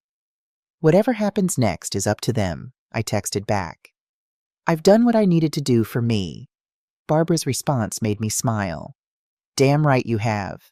Now enjoy that ocean view and don't look back. I set my phone aside, determined to follow her advice. The past was behind me. The future uncertain but full of possibility lay ahead. And the present moment, this peaceful afternoon by the sea, was a gift I intended to savor. I spent the remainder of the afternoon exploring my temporary home and the surrounding area. The cottage was even more charming than the photos had suggested, rustic yet comfortable, with quirky touches like a collection of antique glass bottles on the windowsills that caught the light in blues and greens, casting colored shadows across the wooden floors. Around 6:00 p.m., I walked the mile into town to find dinner. Wellfleet was bustling with summer visitors, its main street lined with art galleries, small shops, and seafood restaurants. I chose a casual place with outdoor seating and ordered oysters, a Cape Cod specialty, and a glass of white wine. As I sat there, watching people stroll by, I realized it had been years since I'd dined alone by choice rather than circumstance. After Robert died, I'd avoided restaurants, finding the sight of couples and families too painful a reminder of what I'd lost. Then, as Michael grew up and started his own family, I'd been the third wheel, the extra place setting at their table, the afterthought invitation. But tonight, I wasn't lonely. I was independent. There's a profound difference. I savored each oyster, each sip of wine, each moment of being exactly where I wanted to be, doing exactly what I wanted to do. No one to please but myself. My phone, which I'd silenced during dinner, buzzed persistently in my purse. I ignored it until I'd finished eating, paid the bill, and started the walk back to the cottage. Only then, halfway down the darkening beach path, did I pull it out to check. 15 missed calls, 23 text messages, 2 voicemails, Michael, Olivia, Richard, Sarah. Even Charlotte Weber had called. They knew. I took a deep breath, the salty air filling my lungs, and continued walking toward the cottage. The messages could wait. I wasn't going to let this moment, this peaceful evening by the sea, be tainted by anger or accusations. Once inside, I changed into comfortable clothes, made a cup of chamomile tea, and finally settled on the deck to deal with the barrage of communication. I started with Richard's text. They've contacted me, as expected. I've explained the situation clearly. Call when you can, but no rush. Everything is under control. Then Sarah. Michael called me in a complete state. What did you do? Emily, call me. I ignored that one for now. Barbara had texted too. The shit has officially hit the fan. Michael called looking for you. I played dumb. Call me if you need moral support. Then there were Michael's messages, a progression from confusion to disbelief to anger. Mom, there's some kind of mistake. We can't get into the house. Call me ASAP. What's going on? There's a note saying the house was sold. This isn't funny. Just talk to Richard. Is this for real? You sold our house. Call me right now. I can't believe you would do this. After everything we've done for you. That last one made me laugh out loud. Everything they'd done for me. The sheer audacity of it was almost impressive. Olivia hadn't texted, but she'd left a voicemail. I hesitated before playing it, bracing myself for the vitriol I knew would be coming. Emily, her voice was cold, controlled. I don't know what you think you're accomplishing with this stunt, but I want you to know that you've crossed a line that can't be uncrossed. Michael is devastated. Lily is confused and upset. If you had issues, there were adult ways to handle them. I always knew you resented me, but I never thought you'd stoop this low. Don't contact us again. Our lawyer will be in touch. I deleted the message without a second thought. Olivia's attempt to claim the moral high ground was as predictable as it was laughable. The second voicemail was from Michael, his voice breaking with emotion. "Mom, please call me. I don't understand why you would do this. Where are we supposed to go? What about Lily? She's asking for her bed, her toys. Please, Mom, we need to talk about this." That one was harder to dismiss. The mention of Lily, my innocent granddaughter caught in the middle of adult conflicts, sent a pang through my heart. But I reminded myself that this was temporary disruption, not permanent harm. Michael and Olivia had resources, friends they could stay with, money for a hotel, family who would help. They weren't destitute or truly homeless. They were simply experiencing the consequences of their actions for perhaps the first time in their adult lives. I decided to respond only to Richard, sending a brief text. "Thanks for handling things. I'm fine. Enjoying the Cape. We'll call tomorrow." Then I silenced my phone, set it aside, and returned my attention to the night sky, the sound of waves breaking on the shore, the taste of chamomile on my tongue. Tomorrow would be soon enough to deal with the aftermath. Tonight was still mine. I slept soundly that night, lulled by the rhythmic sound of waves and the knowledge that I had finally taken control of my own life. When I woke, the sun was already high in the sky, streaming through the cottage windows. After a leisurely breakfast on the deck, fresh bread from a local bakery, ripe peaches, and coffee, I steeled myself to check my phone. More missed calls, more messages, but a new name caught my eye. Jennifer Wong.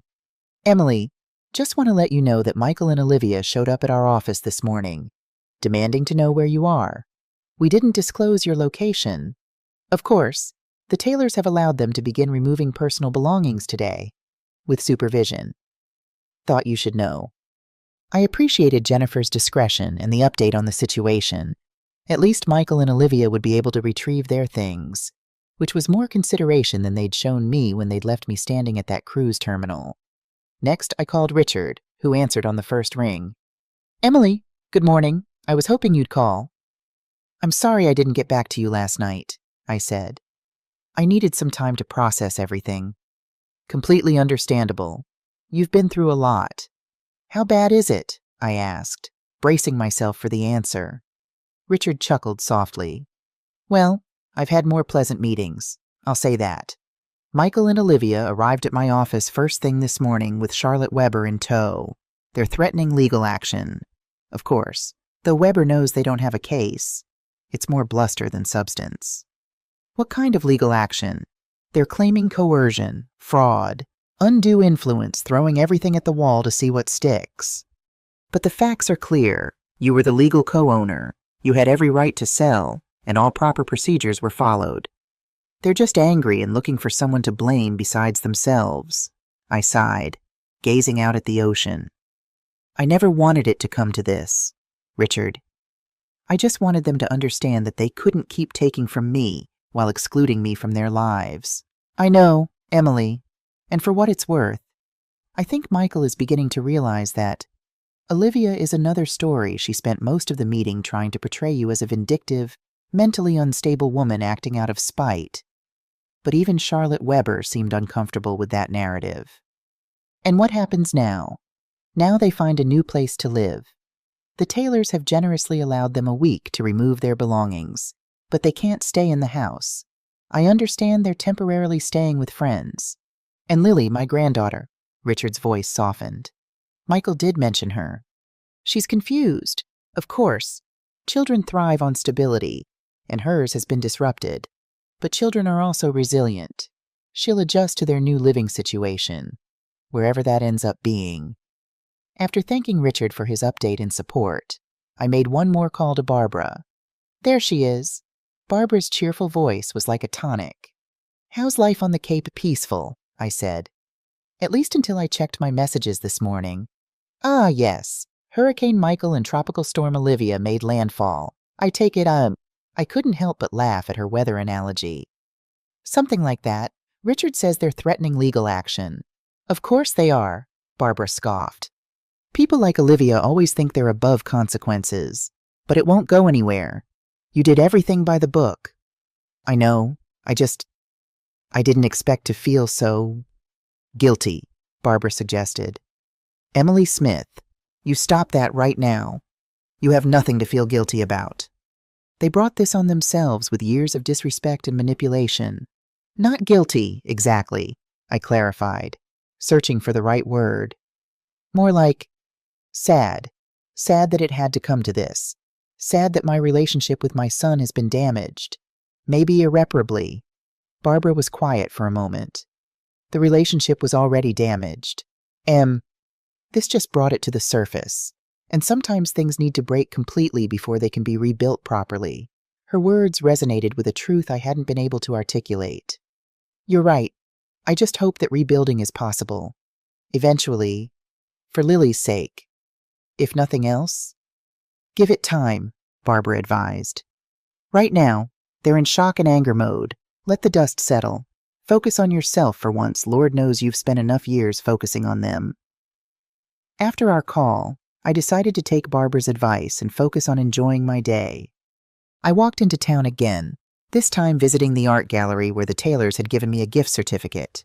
The owner, a woman with silver hair and an artist's keen eye, helped me select a beautiful watercolor of a Cape Cod sunset, all purples and oranges reflecting on calm waters. It's called New Horizon, she told me as she carefully wrapped the painting. The artist says she painted it during a major life transition. Seemed fitting. I smiled, appreciating the synchronicity. Perfect. Him. The next few days passed in a blur of small pleasures and quiet reflection. I explored the beaches and nature trails around Wellfleet, ate seafood at different local restaurants, and even attended a poetry reading at a nearby bookstore. Each day, I checked my messages, half expecting more angry communications from Michael or Olivia. But there was nothing. The silence was both a relief and a concern. What were they planning? Had they given up on legal action? Were they simply licking their wounds, or plotting their next move on Friday afternoon? As I was returning from a long walk on the beach, I saw an unfamiliar car parked next to mine in the cottage driveway. My heart skipped a beat.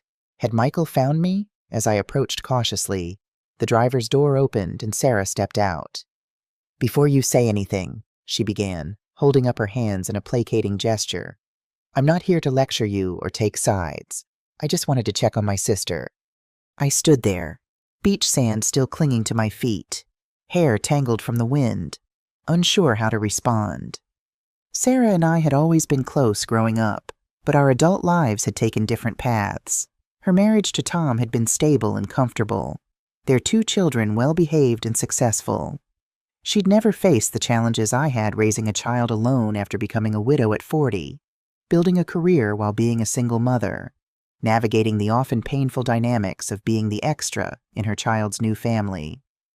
How did you find me? I finally asked. Sarah looked sheepish. Barbara, don't be mad at her, I wore her down. I've been calling her daily since Tuesday. Worried sick about you, I sighed, resigning myself to the inevitable conversation. Come inside. I'll make tea. Inside the cottage, Sarah took in the cozy space with appreciative eyes. This is lovely. Emily. Very you. I busied myself with the kettle and teapot, gathering my thoughts. Why are you really here? Sarah. She sat at the small kitchen table, her expression serious. I've seen Michael. He and Olivia and Lily are staying with us until they find a new place. That was unexpected. Sarah and Tom lived in the suburbs, in a large house with plenty of room. But I hadn't thought Michael would turn to them. He and Tom had never been particularly close. How are they? I asked, trying to keep my voice neutral as I set 2 mugs of tea on the table and joined her. Shocked, angry, hurt. Sarah stirred honey into her tea. Michael can't understand why you didn't talk to him first, why you took such drastic action without warning. I felt a flicker of irritation. There were warnings, Sarah, years of them. Every time they excluded me from family events, every time they used my money without acknowledgement, every time Olivia made it clear I was an inconvenience rather than a mother-in-law. I know, Sarah said, surprising me. Michael told me about the cruise, about leaving you at the port. He's ashamed now. Says he let Olivia convince him it was reasonable because you'd take over the vacation otherwise. Take over, I repeated, incredulous. I just wanted to be included in a family trip that I helped pay for. Sarah nodded. I know. I told him exactly that. Said if he'd done that to me, I'd have done worse than sell his house. I blinked, taken aback by her support. You did, Emily. I may not have approved of how you handled things initially, but the more I learn about what's been going on, the more I understand why you felt you had no other choice. She reached across the table and squeezed my hand. Michael showed me the emails, the ones Olivia sent to that lawyer about adverse possession. That was the last straw for me. You saw those? I hadn't told Sarah about finding those emails. Michael found them when they were packing their things. Apparently Olivia had kept them in her desk drawer. He confronted her about it, and she tried to justify it as protecting their interests. Sarah rolled her eyes. He didn't buy it. They had a huge fight right in our living room. I absorbed this information, trying to picture Michael standing up to Olivia, questioning her actions. It was a side of him I hadn't seen in years. So they're fighting? I asked, unsure how to feel about this development. Sarah nodded. Olivia is still trying to paint you as the villain in all this, but Michael is starting to see through her manipulation. He found the credit card statement too, with the spa charge. When he asked Olivia about it, she claimed you had offered to pay for spa treatments before the cruise. That's a lie, I said flatly. I never offered any such thing. I know. Michael knows too. I think he's seeing Olivia clearly for the first time. And he's not liking what he sees. We talked for hours, the afternoon sun moving across the cottage as Sarah filled me in on everything that had happened since Tuesday. Michael and Olivia had initially stayed in a hotel, but the expense had quickly become unsustainable. When they'd reached out to Olivia's parents for help, they'd been told to figure it out yourselves, apparently. Olivia's manipulative tendencies were well known to her family, so they'd turned to Sarah and Tom, who had offered their guest room and basement playroom for Lily. The arrangement was meant to be temporary, just until Michael and Olivia found an apartment, but it had already created tension in the household. Olivia expects to be waited on, Sarah confided. She barely helps with meals or cleaning, spends hours on her phone posting cryptic social media updates about betrayal and toxic family dynamics. Tom is ready to throw her out, but we're concerned about Lily. How is Lily handling all this? I asked, the question that had been weighing most heavily on my heart. Sarah's expression softened. She misses her toys, her room, but kids are adaptable. She's actually enjoying the extra attention from her cousins, and Tom set up a swing for her in the backyard. She hesitated, then added, She asks about you, though. Wants to know when Grandma is coming back. Tears pricked my eyes. What did Michael tell her? That you're on a trip, and that everyone needs some time to figure things out. He didn't badmouth you. Emily, whatever else is going on, he's not poisoning Lily against you. It was a small comfort, but a significant one. As the conversation wound down, Sarah asked the question I'd been dreading. Will you see them talk to Michael at least? I stared into my now cold tea. I don't know, Sarah, not yet. I need more time. She nodded, understanding in her eyes. That's fair. Just don't wait too long. Pride and hurt can calcify if we let them. As she prepared to leave, Sarah hugged me tightly. I'm on your side, Em. I always have been, even when I didn't understand your choices. I watched her drive away, feeling both unsettled and relieved by her visit. The situation in Boston was evolving in ways I hadn't anticipated. Michael questioning Olivia's actions, their relationship showing cracks. Lily safe but confused. It was all so complicated, so messy. But then, families always are. The weekend passed quietly. I continued my routine of beach walks and small excursions, but Sarah's visit had shifted something inside me. I found myself thinking more about Michael, about Lily, even about Olivia. What would happen to them now? Where would they live? How would this upheaval affect their relationships with each other and with me? On Sunday morning, I received a text from an unexpected source, James Taylor. Emily, just wanted to let you know that Michael and Olivia have removed most of their belongings from the house. They were respectful and left everything in good condition. Thought you might want to know. I appreciated his thoughtfulness in keeping me informed, especially since he had no obligation to do so. I sent a brief thank you in reply. Later that day, I was sitting on the beach, watching the waves roll in, when my phone rang. Michael's name flashed on the screen. I hesitated, my thumb hovering over the decline button. But something, perhaps Sarah's warning not to wait too long, made me answer instead. Hello, Michael? A brief silence, as if he was surprised I'd picked up. Mom, hi, I wasn't sure you'd answer.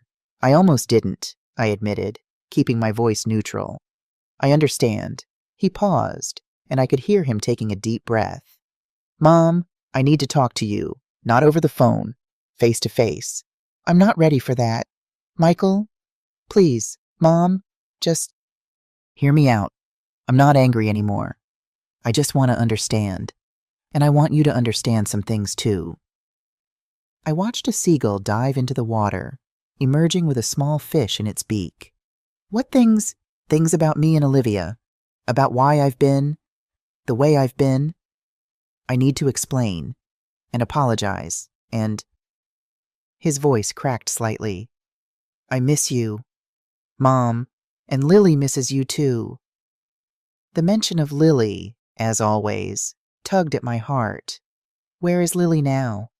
With Sarah and Tom, Olivia's gone back to her parents for a few days, to clear her head, she says. Interesting. And you, I'm staying at Sarah's too. But I could drive down to the Cape tomorrow. Meet you somewhere public, if that makes you more comfortable. I considered his request. Part of me wanted to refuse, to make him wait longer, to let him feel more of the pain and exclusion I had experienced. But another part, the part that had raised him, loved him, taught him to ride a bike and helped him with his math homework, wanted to hear what he had to say.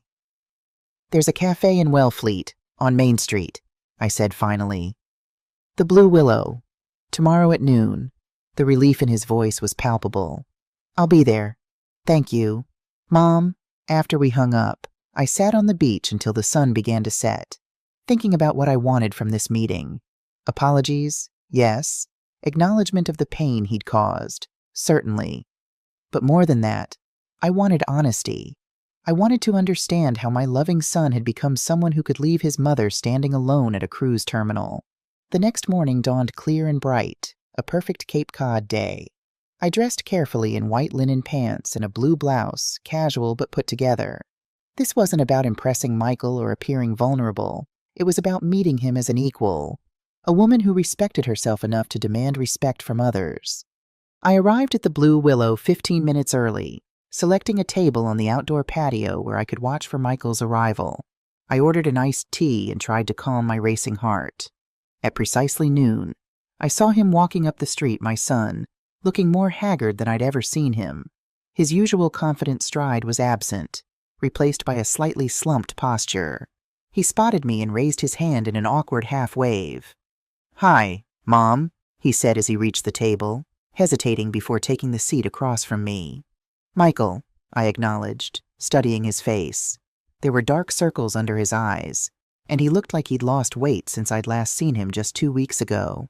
A waitress appeared to take his order, just coffee. Black, and then we were alone, facing each other across the small table. You look good, he said finally. The Cape agrees with you. It does, I replied. It's peaceful here. An awkward silence fell between us. I waited, letting him be the one to break it. This meeting was his request. Let him do the work of starting the difficult conversation. Finally, he spoke. I found the emails, the ones Olivia sent to Charlotte Weber about adverse possession. I nodded but said nothing. I had no idea. Mom, I swear to you, I knew nothing about that plan. His eyes, so like his father's, pleaded for belief. You expect me to believe Olivia was plotting to legally take the house from me, and you knew nothing about it. My voice was calm but skeptical. Michael ran a hand through his hair. a gesture so familiar it made my heart ache. I knew she'd talked to a lawyer about securing our investment, as she put it, but she told me it was just about making sure the house would pass to Lily if anything happened to us. I never knew she was planning to push you out. I considered his words, searching his face for signs of deception. And the credit card, the spa charge on the cruise. He had the grace to look ashamed. That was wrong. Completely wrong. Olivia said you'd offered to pay for spa treatments before the cruise, and I didn't question it. I should have, but I didn't. You've stopped questioning a lot of things when it comes to Olivia. I observed. His eyes dropped to the table. Yes, the waitress returned with his coffee, creating another pause in our conversation. When she left, Michael looked up at me, his expression more resolute. Mom, I need to explain something. It's not an excuse, but I want you to understand. When Dad died, you became my rock. You were so strong, so capable. You handled everything: the funeral, the finances, my teenage mood swings. You never seemed to need help or support yourself. I frowned, unsure where he was going with this. Then I met Olivia, and she was different. She needed me in ways you never did. She made me feel strong, necessary. When she started suggesting that you were too involved in our lives, that you were trying to control things, it felt like I was finally becoming a man, standing on my own. By pushing away your mother, I couldn't keep the hurt from my voice. I know how it sounds, he said quickly. It's only recently that I've started to understand the dynamic myself. Olivia made it seem like establishing boundaries with you was normal, healthy, but the boundaries kept getting tighter, the exclusions more frequent, until you left me standing alone at a cruise terminal. I finished for him. He winced. Yes, that was the wake-up call for me, even before all this with the house. Seeing you there, watching us sail away, I knew it was wrong. I tried to text you after, to make amends, but I can see now how hollow that must have seemed. I took a sip of my tea, processing his words. So what changed? Why are you here now? Saying all this, finding those emails changed everything. Seeing in black and white how Olivia had been planning to take legal control of the house, reading her describe you as difficult to manage. He shook his head. It was like scales falling from my eyes. I started remembering other things: how she'd subtly discourage me from calling you, how she'd roll her eyes when you offered to help with Lily, how she'd always have a reason why you couldn't join us for holidays or vacations. And you never noticed this pattern before. He looked truly regretful. I didn't want to see it. It was easier to go along, to keep the peace. Olivia can be difficult when she doesn't get her way. I nearly laughed at the understatement. So I've noticed. When we found out you'd sold the house, Olivia was furious, but I was just shocked, confused. I couldn't understand why you'd do something so drastic without talking to me first. He leaned forward, his eyes earnest. But then Sarah made me really think about it from your perspective. All those years of supporting us financially, being shut out emotionally. The cruise was just the last straw, wasn't it? I nodded slowly. It was the moment I realized that no matter what I gave money, time, love, I would never be truly part of your family, that I was useful but not valued. I'm so sorry, Mom, he said, his voice breaking. I've been a terrible son. For the first time since we sat down, I reached across the table and took his hand. You haven't been a terrible son, Michael. You've been a misguided one. There's a difference. We talked for nearly 2 hours, untangling years of misunderstandings, hurts, and manipulations. Michael was more open than I'd ever seen him, admitting his weaknesses, acknowledging how he'd allowed Olivia to drive a wedge between us. What happens now? I asked as our conversation wound down. With you and Olivia. He looked troubled. I don't know. We've been fighting constantly since this happened. She still insists you acted out of spite, that I should be furious with you instead of questioning her actions. She refuses to take any responsibility. He sighed deeply. I suggested couples counseling, but she says I'm the one who needs therapy for letting my mother manipulate me. And Lily, how is she in all this? His expression softened at the mention of his daughter. She's resilient, confused, but adapting. She asks about you a lot. Wants to know when she'll see Grandma again. The question hung in the air between us. Unspoken, but clear. When would I see Lily again? I'd like to see her, I said quietly. When you feel it's appropriate. Michael's eyes lit up. She'd love that. Maybe you could come up to Boston this weekend. We could meet at a park or something. Somewhere neutral. I considered the suggestion. That might work. But Michael, I need to be clear about something. I'm willing to rebuild our relationship, yours and mine and Lily's. But I need time before I'm ready to include Olivia in that. I need to see real change, real acknowledgement of the harm she's caused. He nodded slowly. I understand. And to be honest, given how things are between us right now, it might be better if it's just me and Lily anyway. As we prepared to leave, Michael hesitated, then asked, "The house, do you regret selling it?" I thought carefully before answering. I regret that it came to that. I regret the pain it's caused, especially for Lily. But do I regret standing up for myself, refusing to be taken advantage of any longer? No. I don't regret that at all. He nodded, accepting my answer. The new owners seem nice. They're letting us take our time getting everything out. The Taylors, I confirmed. Yes, they are good people. We walked to our cars together, the air between us lighter than when we'd arrived, though still heavy with unresolved issues and uncertain futures. Before we parted, Michael hugged me a real hug, tight and sincere, not the perfunctory embrace he'd given me in recent years. I love you, Mom. I'm going to make this right somehow. I hugged him back, allowing myself to feel the familiar contours of my son in my arms. I love you too, Michael. We'll figure it out, one step at a time. As I watched him drive away, I felt a complex mixture of emotions: hope, wariness, sadness, relief.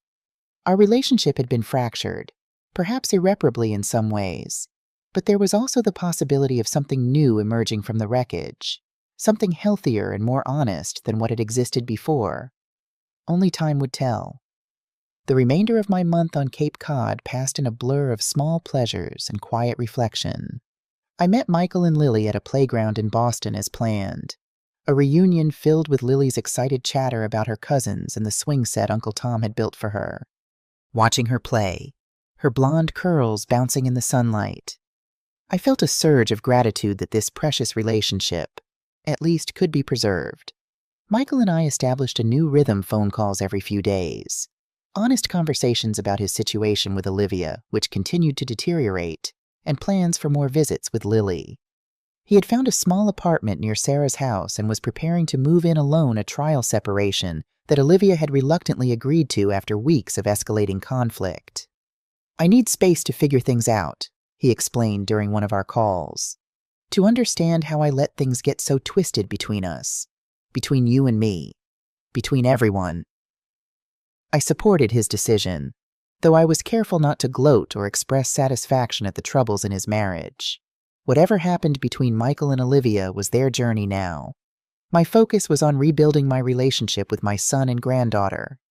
As my rental period on the Cape neared its end, I began searching for a new place to live, somewhere that would be mine alone, chosen for my preferences rather than proximity to Michael's family or convenience for others. After viewing several properties, I settled on a charming one-bedroom condominium in a historic building in Plymouth, close enough to Boston for regular visits with Lily, but far enough away to establish my own independent life. On my last day in Wellfleet, I walked along the beach one final time, reflecting on the incredible journey of the past month. I had arrived broken, betrayed, seeking refuge from the storm of emotions that had threatened to overwhelm me. I was leaving stronger, clearer, ready to build a new life on my own terms. Back at the cottage, I packed the last of my belongings, including the watercolor painting I'd selected with the Taylor's gift certificate, New Horizon. now professionally framed and ready to hang in my new home. As I loaded everything into my car, I received a text from Barbara. "Welcome party at your new place tomorrow. Sarah and I will bring champagne. No arguments." I smiled, typing back, "Wouldn't dream of arguing. See you tomorrow."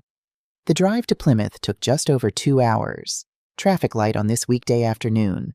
My new condominium was on the 3rd floor of a converted textile mill, with exposed brick walls, tall windows, and a small balcony overlooking a park.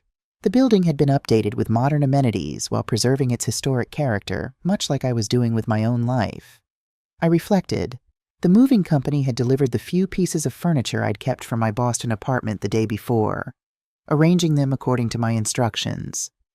The space already felt like home, my home, designed for my comfort and happiness rather than anyone else's.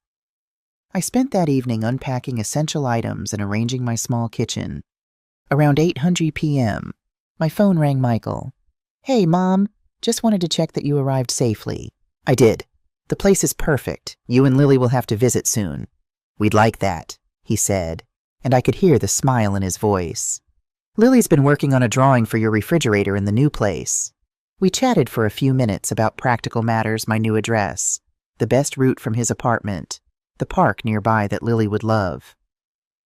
As we were about to hang up, Michael said something that caught me by surprise. "You know, Mom, I've been thinking a lot about Dad lately, about what he would say about all this."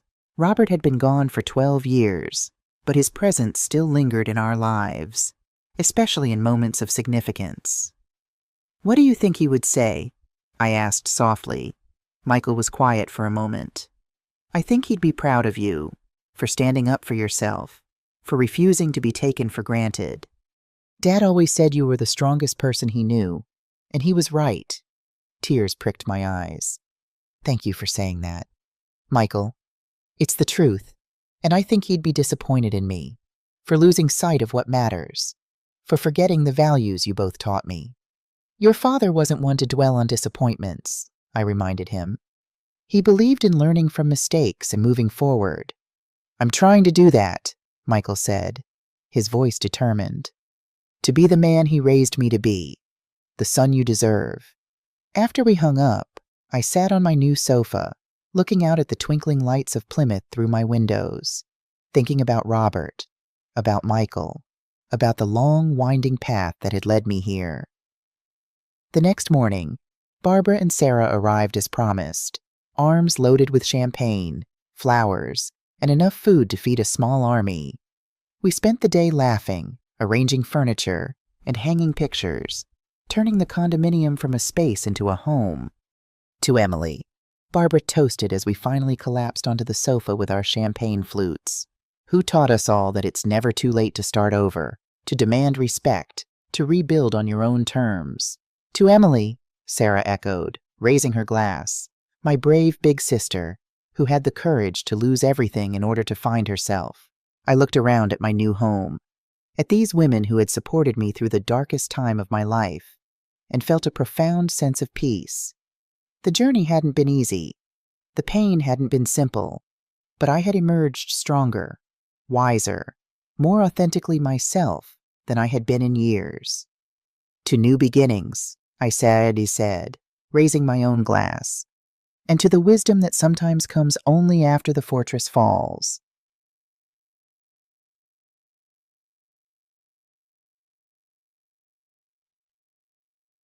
Three months later, on a crisp November afternoon, I sat on a bench in the Plymouth Park across from my condominium, watching Lily chase fallen leaves in the brisk wind. Michael sat beside me, both of us bundled in scarves and jackets against the autumn chill. "Olivia's moving to Chicago," he said quietly, his eyes on his daughter. "Her company offered her a promotion there, and she's taking it." I absorbed this news, careful to keep my expression neutral. "And Lily, we've worked out a custody arrangement. She'll stay with me during the school year, visit Olivia during summers and some holidays." He glanced at me. "It's not ideal for Lily, but Olivia insists this opportunity is too good to pass up." I nodded, unsurprised. Olivia had always prioritized her career and personal advancement over family connections, It was one of the fundamental differences between us. "How do you feel about it?" I asked. Michael sighed. "Relieved, if I'm being honest. The past few months have been difficult. All the fighting, the blame, the resentment. It's better for Lily this way, even if it means less time with her mother." He hesitated, then added, "I'll need help, though, with Lily. School pickups, doctor's appointments, those days when work runs late." "I'm here," I said simply. "Whatever you and Lily need." He smiled, gratitude in his eyes. "I know you are. You always have been. I just didn't appreciate it before." We watched Lily for a while longer, her joyful abandon as she played in the leaves, a reminder of life's simple pleasures. "I found a new house," Michael said eventually. "Nothing fancy, but it has a nice yard for Lily, and it's in a good school district. Settlement is next month." "That's wonderful," I said sincerely. "And this time," he added with a meaningful look, "I'm doing it on my own. No co-signers, no parental bailouts. It's time I stood on my own 2 feet, financially and otherwise." I squeezed his hand, pride swelling in my heart. "Your father would be very proud of you, Michael, and so am I." "Grandma, look," Lily called, running toward us with a particularly vibrant red maple leaf. "It's the prettiest one in the whole park." "It certainly is, sweetheart," I agreed, accepting the leaf as the precious gift it was. "We should press it in a book to save it." "Can we do that at your house?" she asked excitedly. "And then have hot chocolate with the tiny marshmallows." "That sounds like a perfect plan," I told her, catching Michael's eye over her head. He nodded, smiling. As we walked hand in hand back to my condominium, Lily in the middle, swinging our arms, I felt a deep sense of contentment wash over me. The past year had brought pain and upheaval, difficult choices and painful consequences, but it had also brought clarity, strength, and a new foundation for the relationships that truly mattered. The house of cards had fallen, as such fragile structures inevitably do. But from its collapse, we were building something stronger, more honest, more enduring. Not a house of cards this time, but a home built on mutual respect, clear boundaries, and genuine love. And that made all the difference.